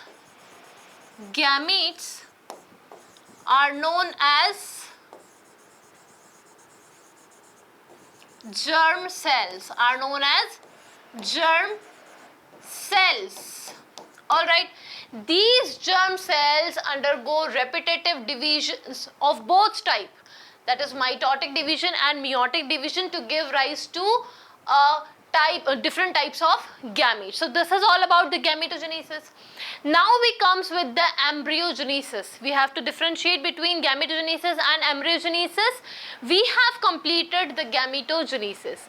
Now we have embryogenesis. Now what is embryogenesis?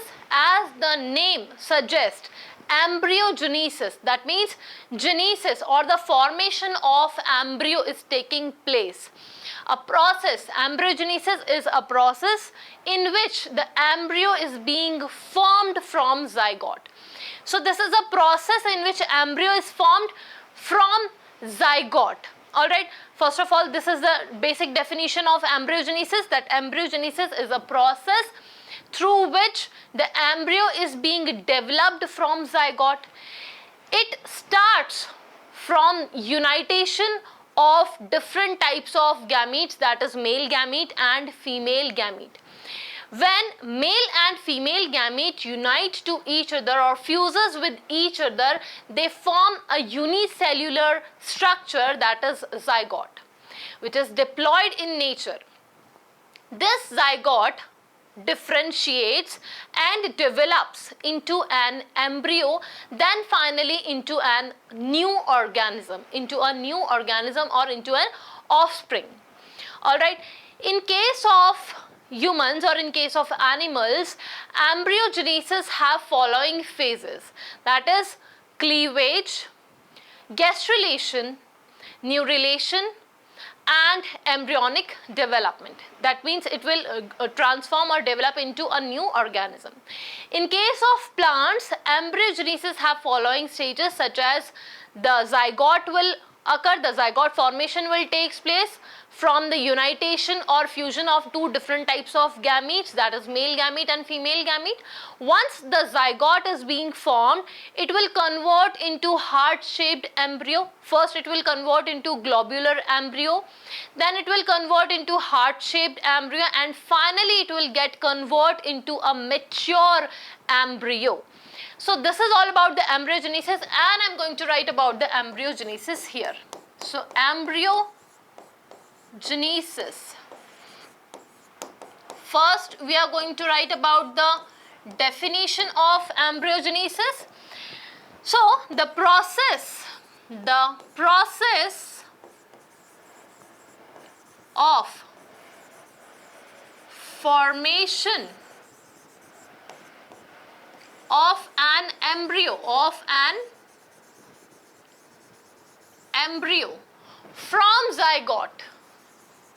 from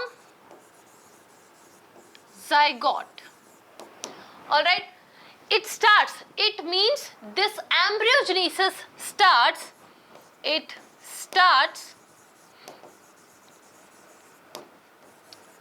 from the unitation of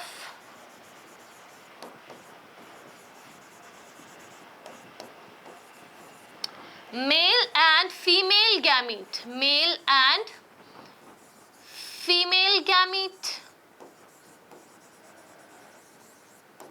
which leads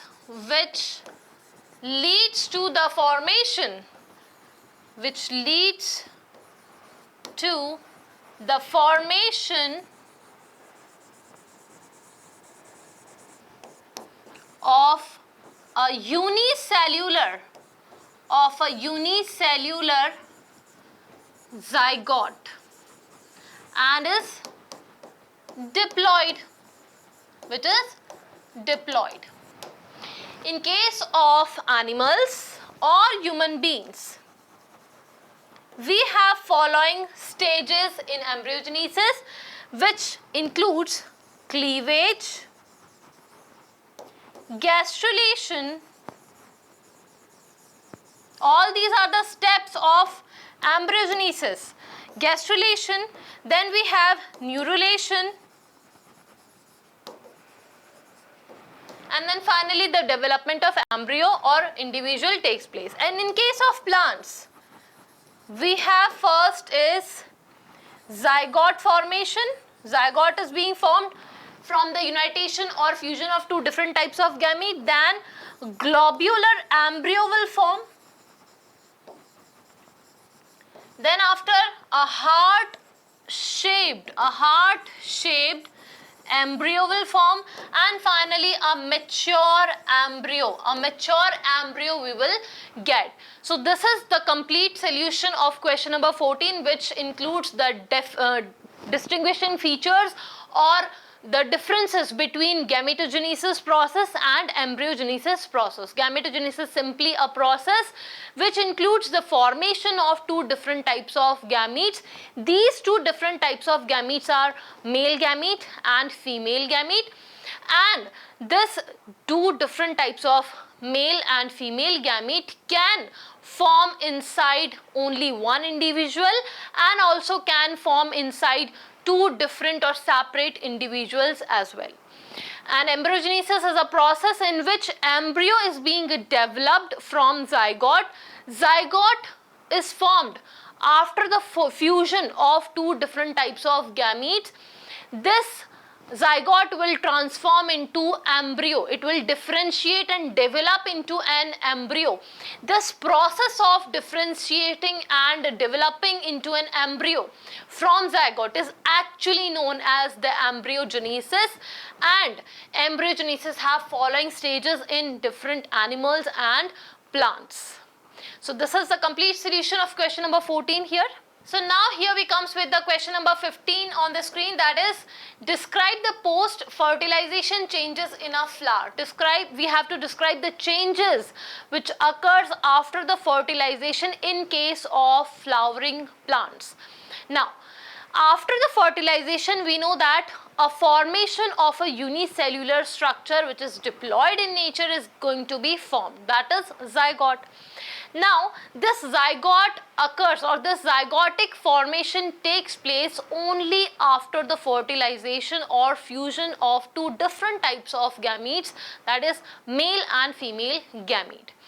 So in case of flowering plants or angiospermic plants, after the fertilization, the zygote, which is a diploid structure, diploid unicellular structure, undergoes mitotic divisions, several mitotic divisions to form an embryo, Simultaneously, the endosperm nucleus present in the central cell of embryo sac undergoes divisions to form endosperm cells, primary endosperm cells. These primary endosperm cells provide the nutrition to the developing embryo. These endospermic cells provide nutrition to the developing embryo. Now, we can find several changes just after fertilization in case of flowering plants. We know that the formation of zygote will take place just after the fertilization. This zygote will differentiate or undergoes several mitotic divisions to form an embryo. Simultaneously, what happens, the endospermic cells provides a source of nutrition to the developing embryo. Also, the ovules becomes seed after fertilization and ovary becomes fruit after fertilization.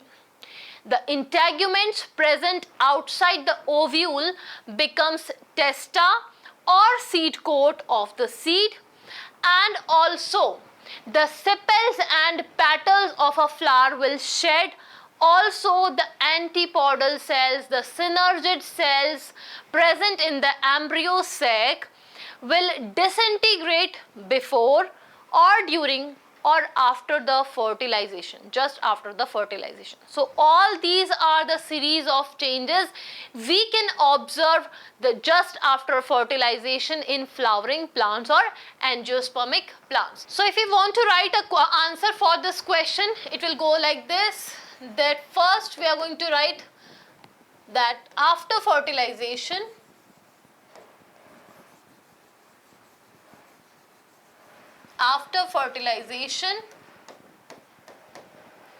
the zygote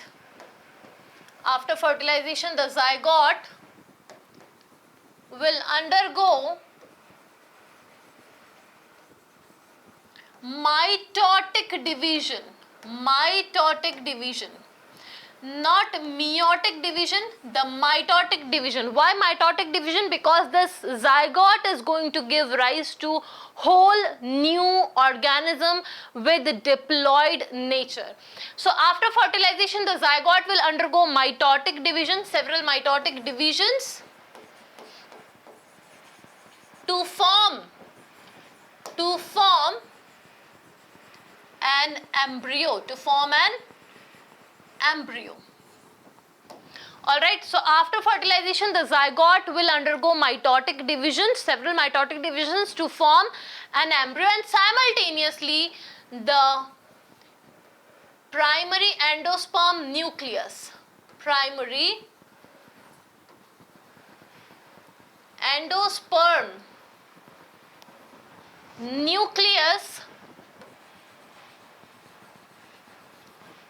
present. Where does this nucleus, primary endosperm nucleus, is present? It is present inside the central cell of embryo sac. So the primary endosperm nucleus present in the central cell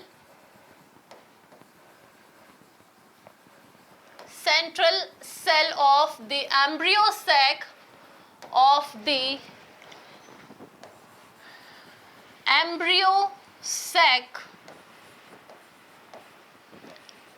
will undergo divisions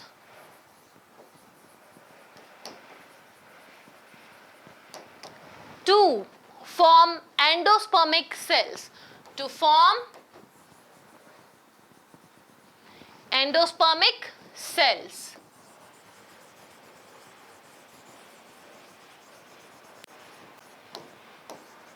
which will provide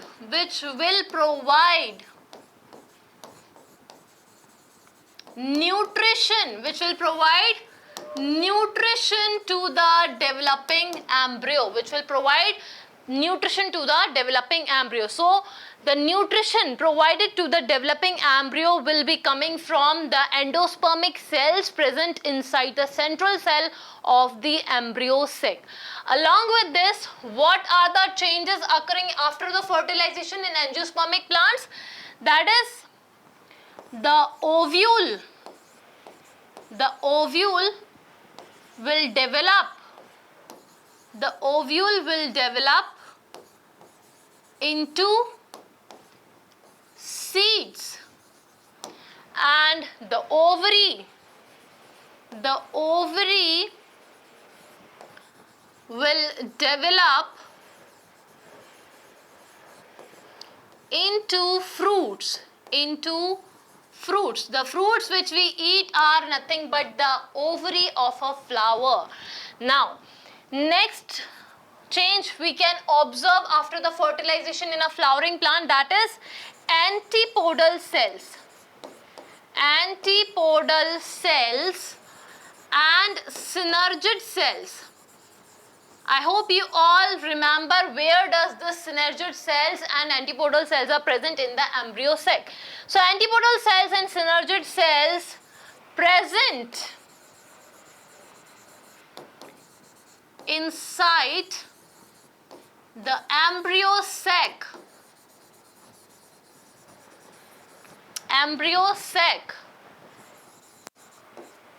disintegrates or disintegrate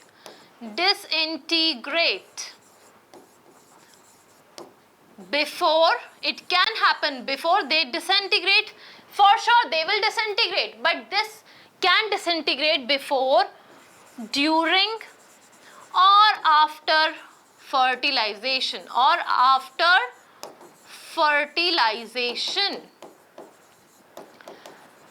Also the integuments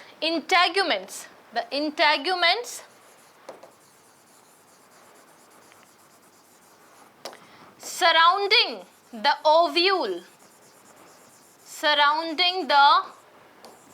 ovule get convert into the testa. The integument surrounding the ovule gets convert into the testa or seed coat of the seeds. This is one of the change which can occur after the fertilization. Last but not least, the petals and sepals. Petals and sepals of flower also degenerates or fall off. So these are the series. This is the series of changes which can occur or which can be observed just after the fertilization in case of flowering plants or angiospermic plants. So this is a complete solution of question number 15 here. So here on the screen we have question number 16 and is asking what is bisexual flower? Also collect 5 bisexual flowers from your neighborhood and with the help of your teacher find out their common and scientific names. So in this question we have to clarify, we have to give definition of what is bisexual flowers first of all. Then we have to collect the examples of 5 bisexual flowers along with the common and scientific names of them. So first of all, the answer of this question is like what is actually bisexual flowers. So bisexual flowers are those flowers which contains both reproductive structures or reproductive organs in it, that is male reproductive organ and as well as female reproductive organ. If any flower is containing female reproductive organ as well as male reproductive organ inside it, then this flower is said to be bisexual flowers. And if we talk about the unisexual flowers, the unisexual flower only having one type of reproductive organ. Either it may be male reproductive organ or it may be female reproductive organ. Those kind of flowers are said to be unisexual flowers, but we have to give examples of bisexual flowers here as this question is asking about bisexual flower. So we know that what are bisexual flowers and unisexual flowers? So bisexual flowers are those which contain both type of reproductive organs inside it, that is male reproductive organ and female reproductive organ. In case of flowering plants or angiospermic plants, if we talk about the female reproductive part, the female reproductive part is carpel or pistil, and in case of males, the male reproductive organ is stamen, which is consisting of anther and filament, and the carpel or pistil, which is a female reproductive organ, is composed of 3 things, that is stigma, style and ovary. Now here we comes with the examples. We have some examples of bisexual flower, that is rose, lily, tulip, sunflower and daffodil. So now we are going to write about the answer of question number 16. First, we have to answer the bisexual flower. What is bisexual flower? So, bisexual flowers are the flowers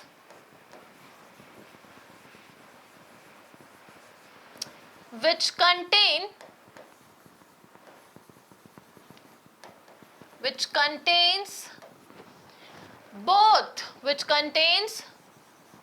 both male and female reproductive structures or reproductive organs, such as stamen, which is a male reproductive organ consisting of 2 parts, that is anther and filament, and such as stamen and pistil or carpel. Pistil or carpel. Pistil and carpel are both same things. These two are the names for female reproductive organs. So bisexual flowers are the flowers which contain both male and female reproductive organs in it, such as stamens, which is composed of anther and filament, and pistil or carpel, which is composed of stigma, style, and ovary. Alright, so if we talk about the examples here, we have to give 5 examples of bisexual flowers. First is lily, which is a common name and is a flower, of course, which is a bisexual flower. If we talk about the scientific name of lily, then the scientific name is Lilium longiflora.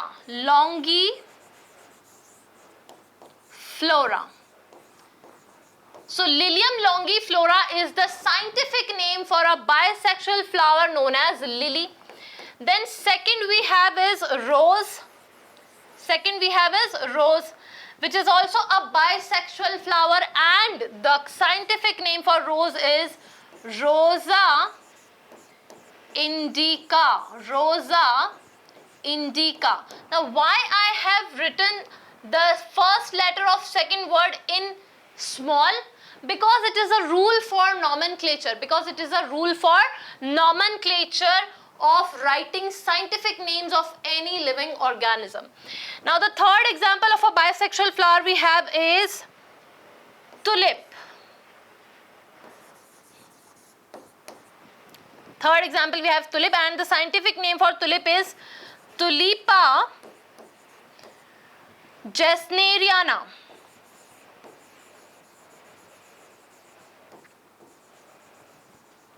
So Tulipa gesneriana is a scientific name for tulip. Alright, the fourth example we have is sunflower. And this is also a bisexual flower. This is also a bisexual flower. And if we talk about the scientific name of sunflower, it will Helianthus anus. This is the scientific name for sunflower. And the last we have is daffodil, which is also a bisexual flower. That means all these flowers, lily, rose, tulip, sunflower, daffodil, all these are the bisexual flowers. That means they all are containing both reproductive organs, such as male reproductive organ and female reproductive organ, that is stamen and pistil or carpel. So if we talk about the scientific name of daffodil, then it is Narcissus.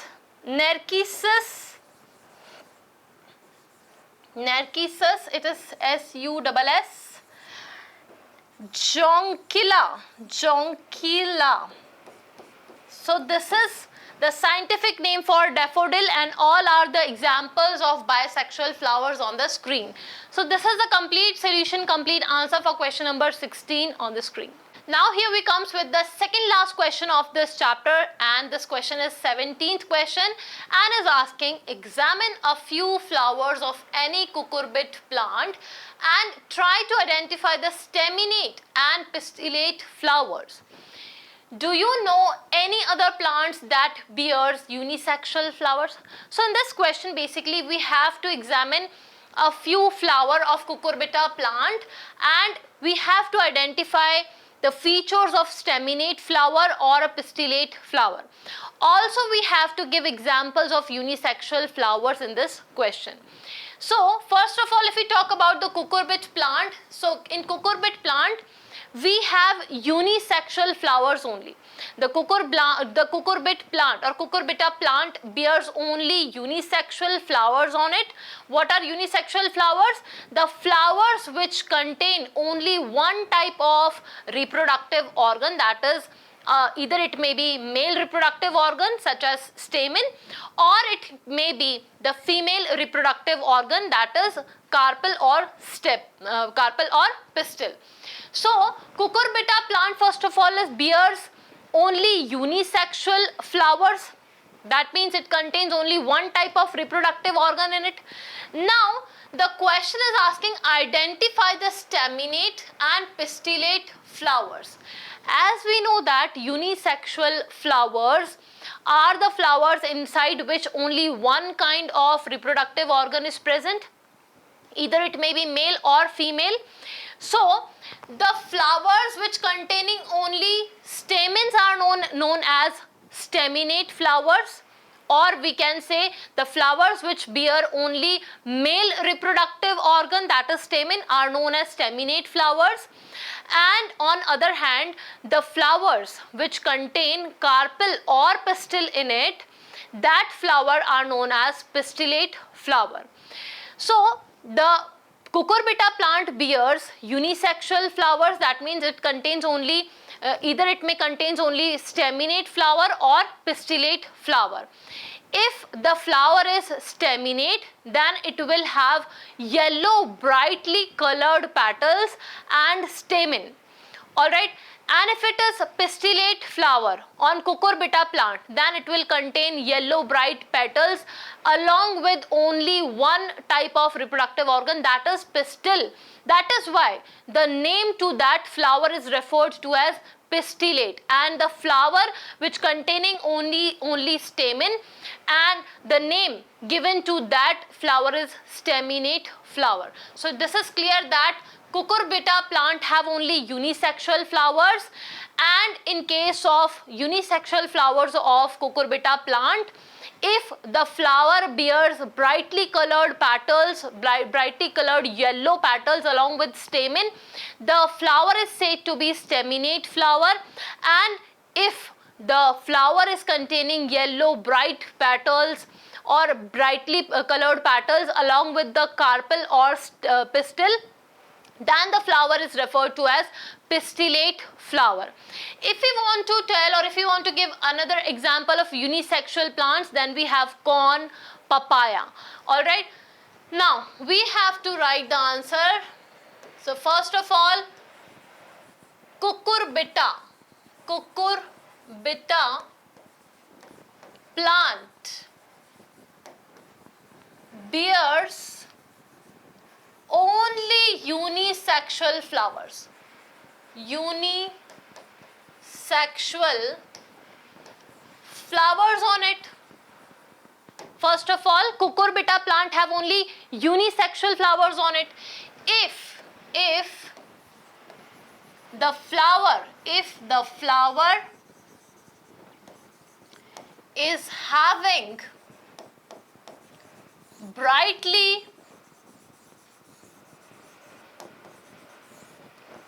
yellow colored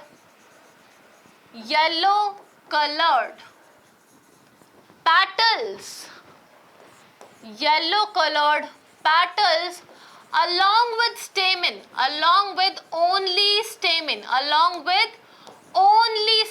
Why only stamen? Because the flowers are actually unisexual. That means they can bear only one type of reproductive organs in it. So if the flower is having brightly yellow colored petals along with only stamen, the flower is said to be,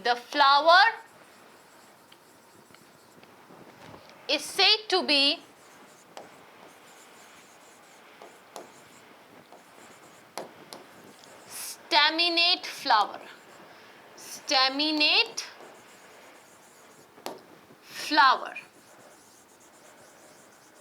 Alright, if flower is containing only pistil or carpel, if flower is containing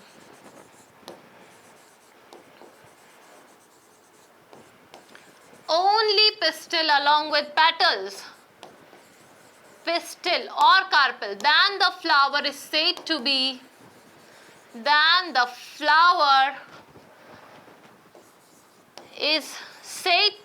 pistillate flower. It's said to be pistillate flower. Some other examples of unisexual flowers are corn. Other examples: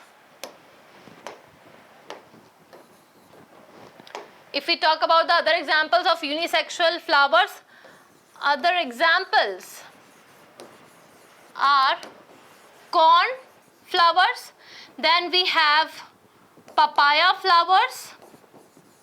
Papaya plant bears unisexual flowers. Along with, we have another example such as cucumber.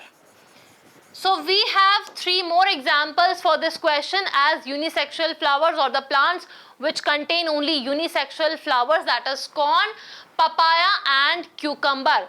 And we know that what are bisexual flowers, which contain both type of reproductive organs, and this question is asking about unisexual or cucurbita plant. So cucurbita plant contains only unisexual flowers. Along with, we have already examples, that is corn, papaya, cucumber. Also we have other examples of unisexual flowers or bisexual flowers as well. So this is the complete solution of question number 17, and now we are moving towards the last question of this chapter, that is question number 18. So this is question number 18. Why are offsprings of oviparous animals at a great risk as compared to offsprings of viviparous animals? So to answer this question, we have to know that what are basically oviparous animals and viviparous animals. So oviparous animals are those animals who lay eggs outside environment. Alright, the animals who do lay eggs in the outside environment, these kind of organisms or these kind of animals are known as oviparous animals. They are not capable of giving rise to directly the young ones. If we talk about the viviparous animals are those who give birth to young ones directly and they do not lay eggs. The eggs are produced inside the body of a female in case of viviparous animals. Alright, so this is the basic definition of what are viviparous animals and what are oviparous animals. So if we talk about the risk factor, then the offsprings produced from oviparous animals are at greater risk. Why this is so? Because when they lay egg in the outside environment, the animals who do lay eggs in the outside environment, the eggs are under threat of environmental factors. The eggs which are laid in the outside environment are under the continuous threat of various kind of environmental factors and as well as of predators. Whereas if we talk about viviparous animals, the development of egg, the development of new individual takes place inside the body of a female, hence it is not any under threat of any predator or any environmental factors, and the proper parental care is provided to the offspring who is produced from viviparous animals. So this is the reason why the oviparous offsprings are actually at a greater risk as compared to the offsprings produced from viviparous animals. So now we are going to write the answer of this question. First of all, we are going to write what is oviparous animals. So we know that oviparous animals are those who lays egg outside their body into the environment, outside their body into the environment. Alright, if we talk about the viviparous animals, then the animals who give birth to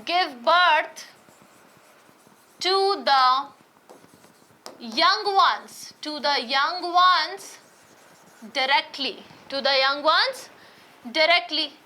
These animals are said to be viviparous animals. Now if we talk about the risk factor, the eggs laid in the environment,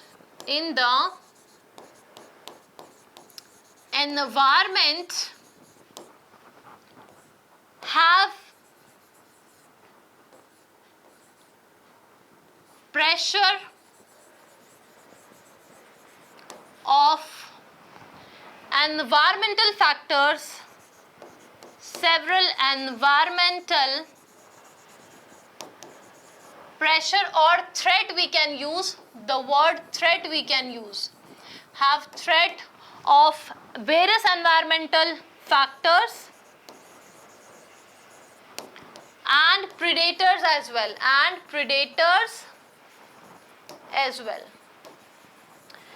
And in case of viviparous, we know that proper parental care is provided to the offspring. Proper parental care is provided to the offspring. Why is it so? Because the development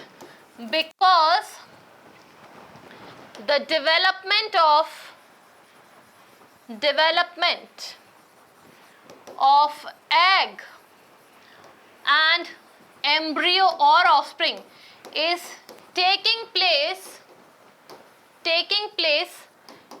inside the body of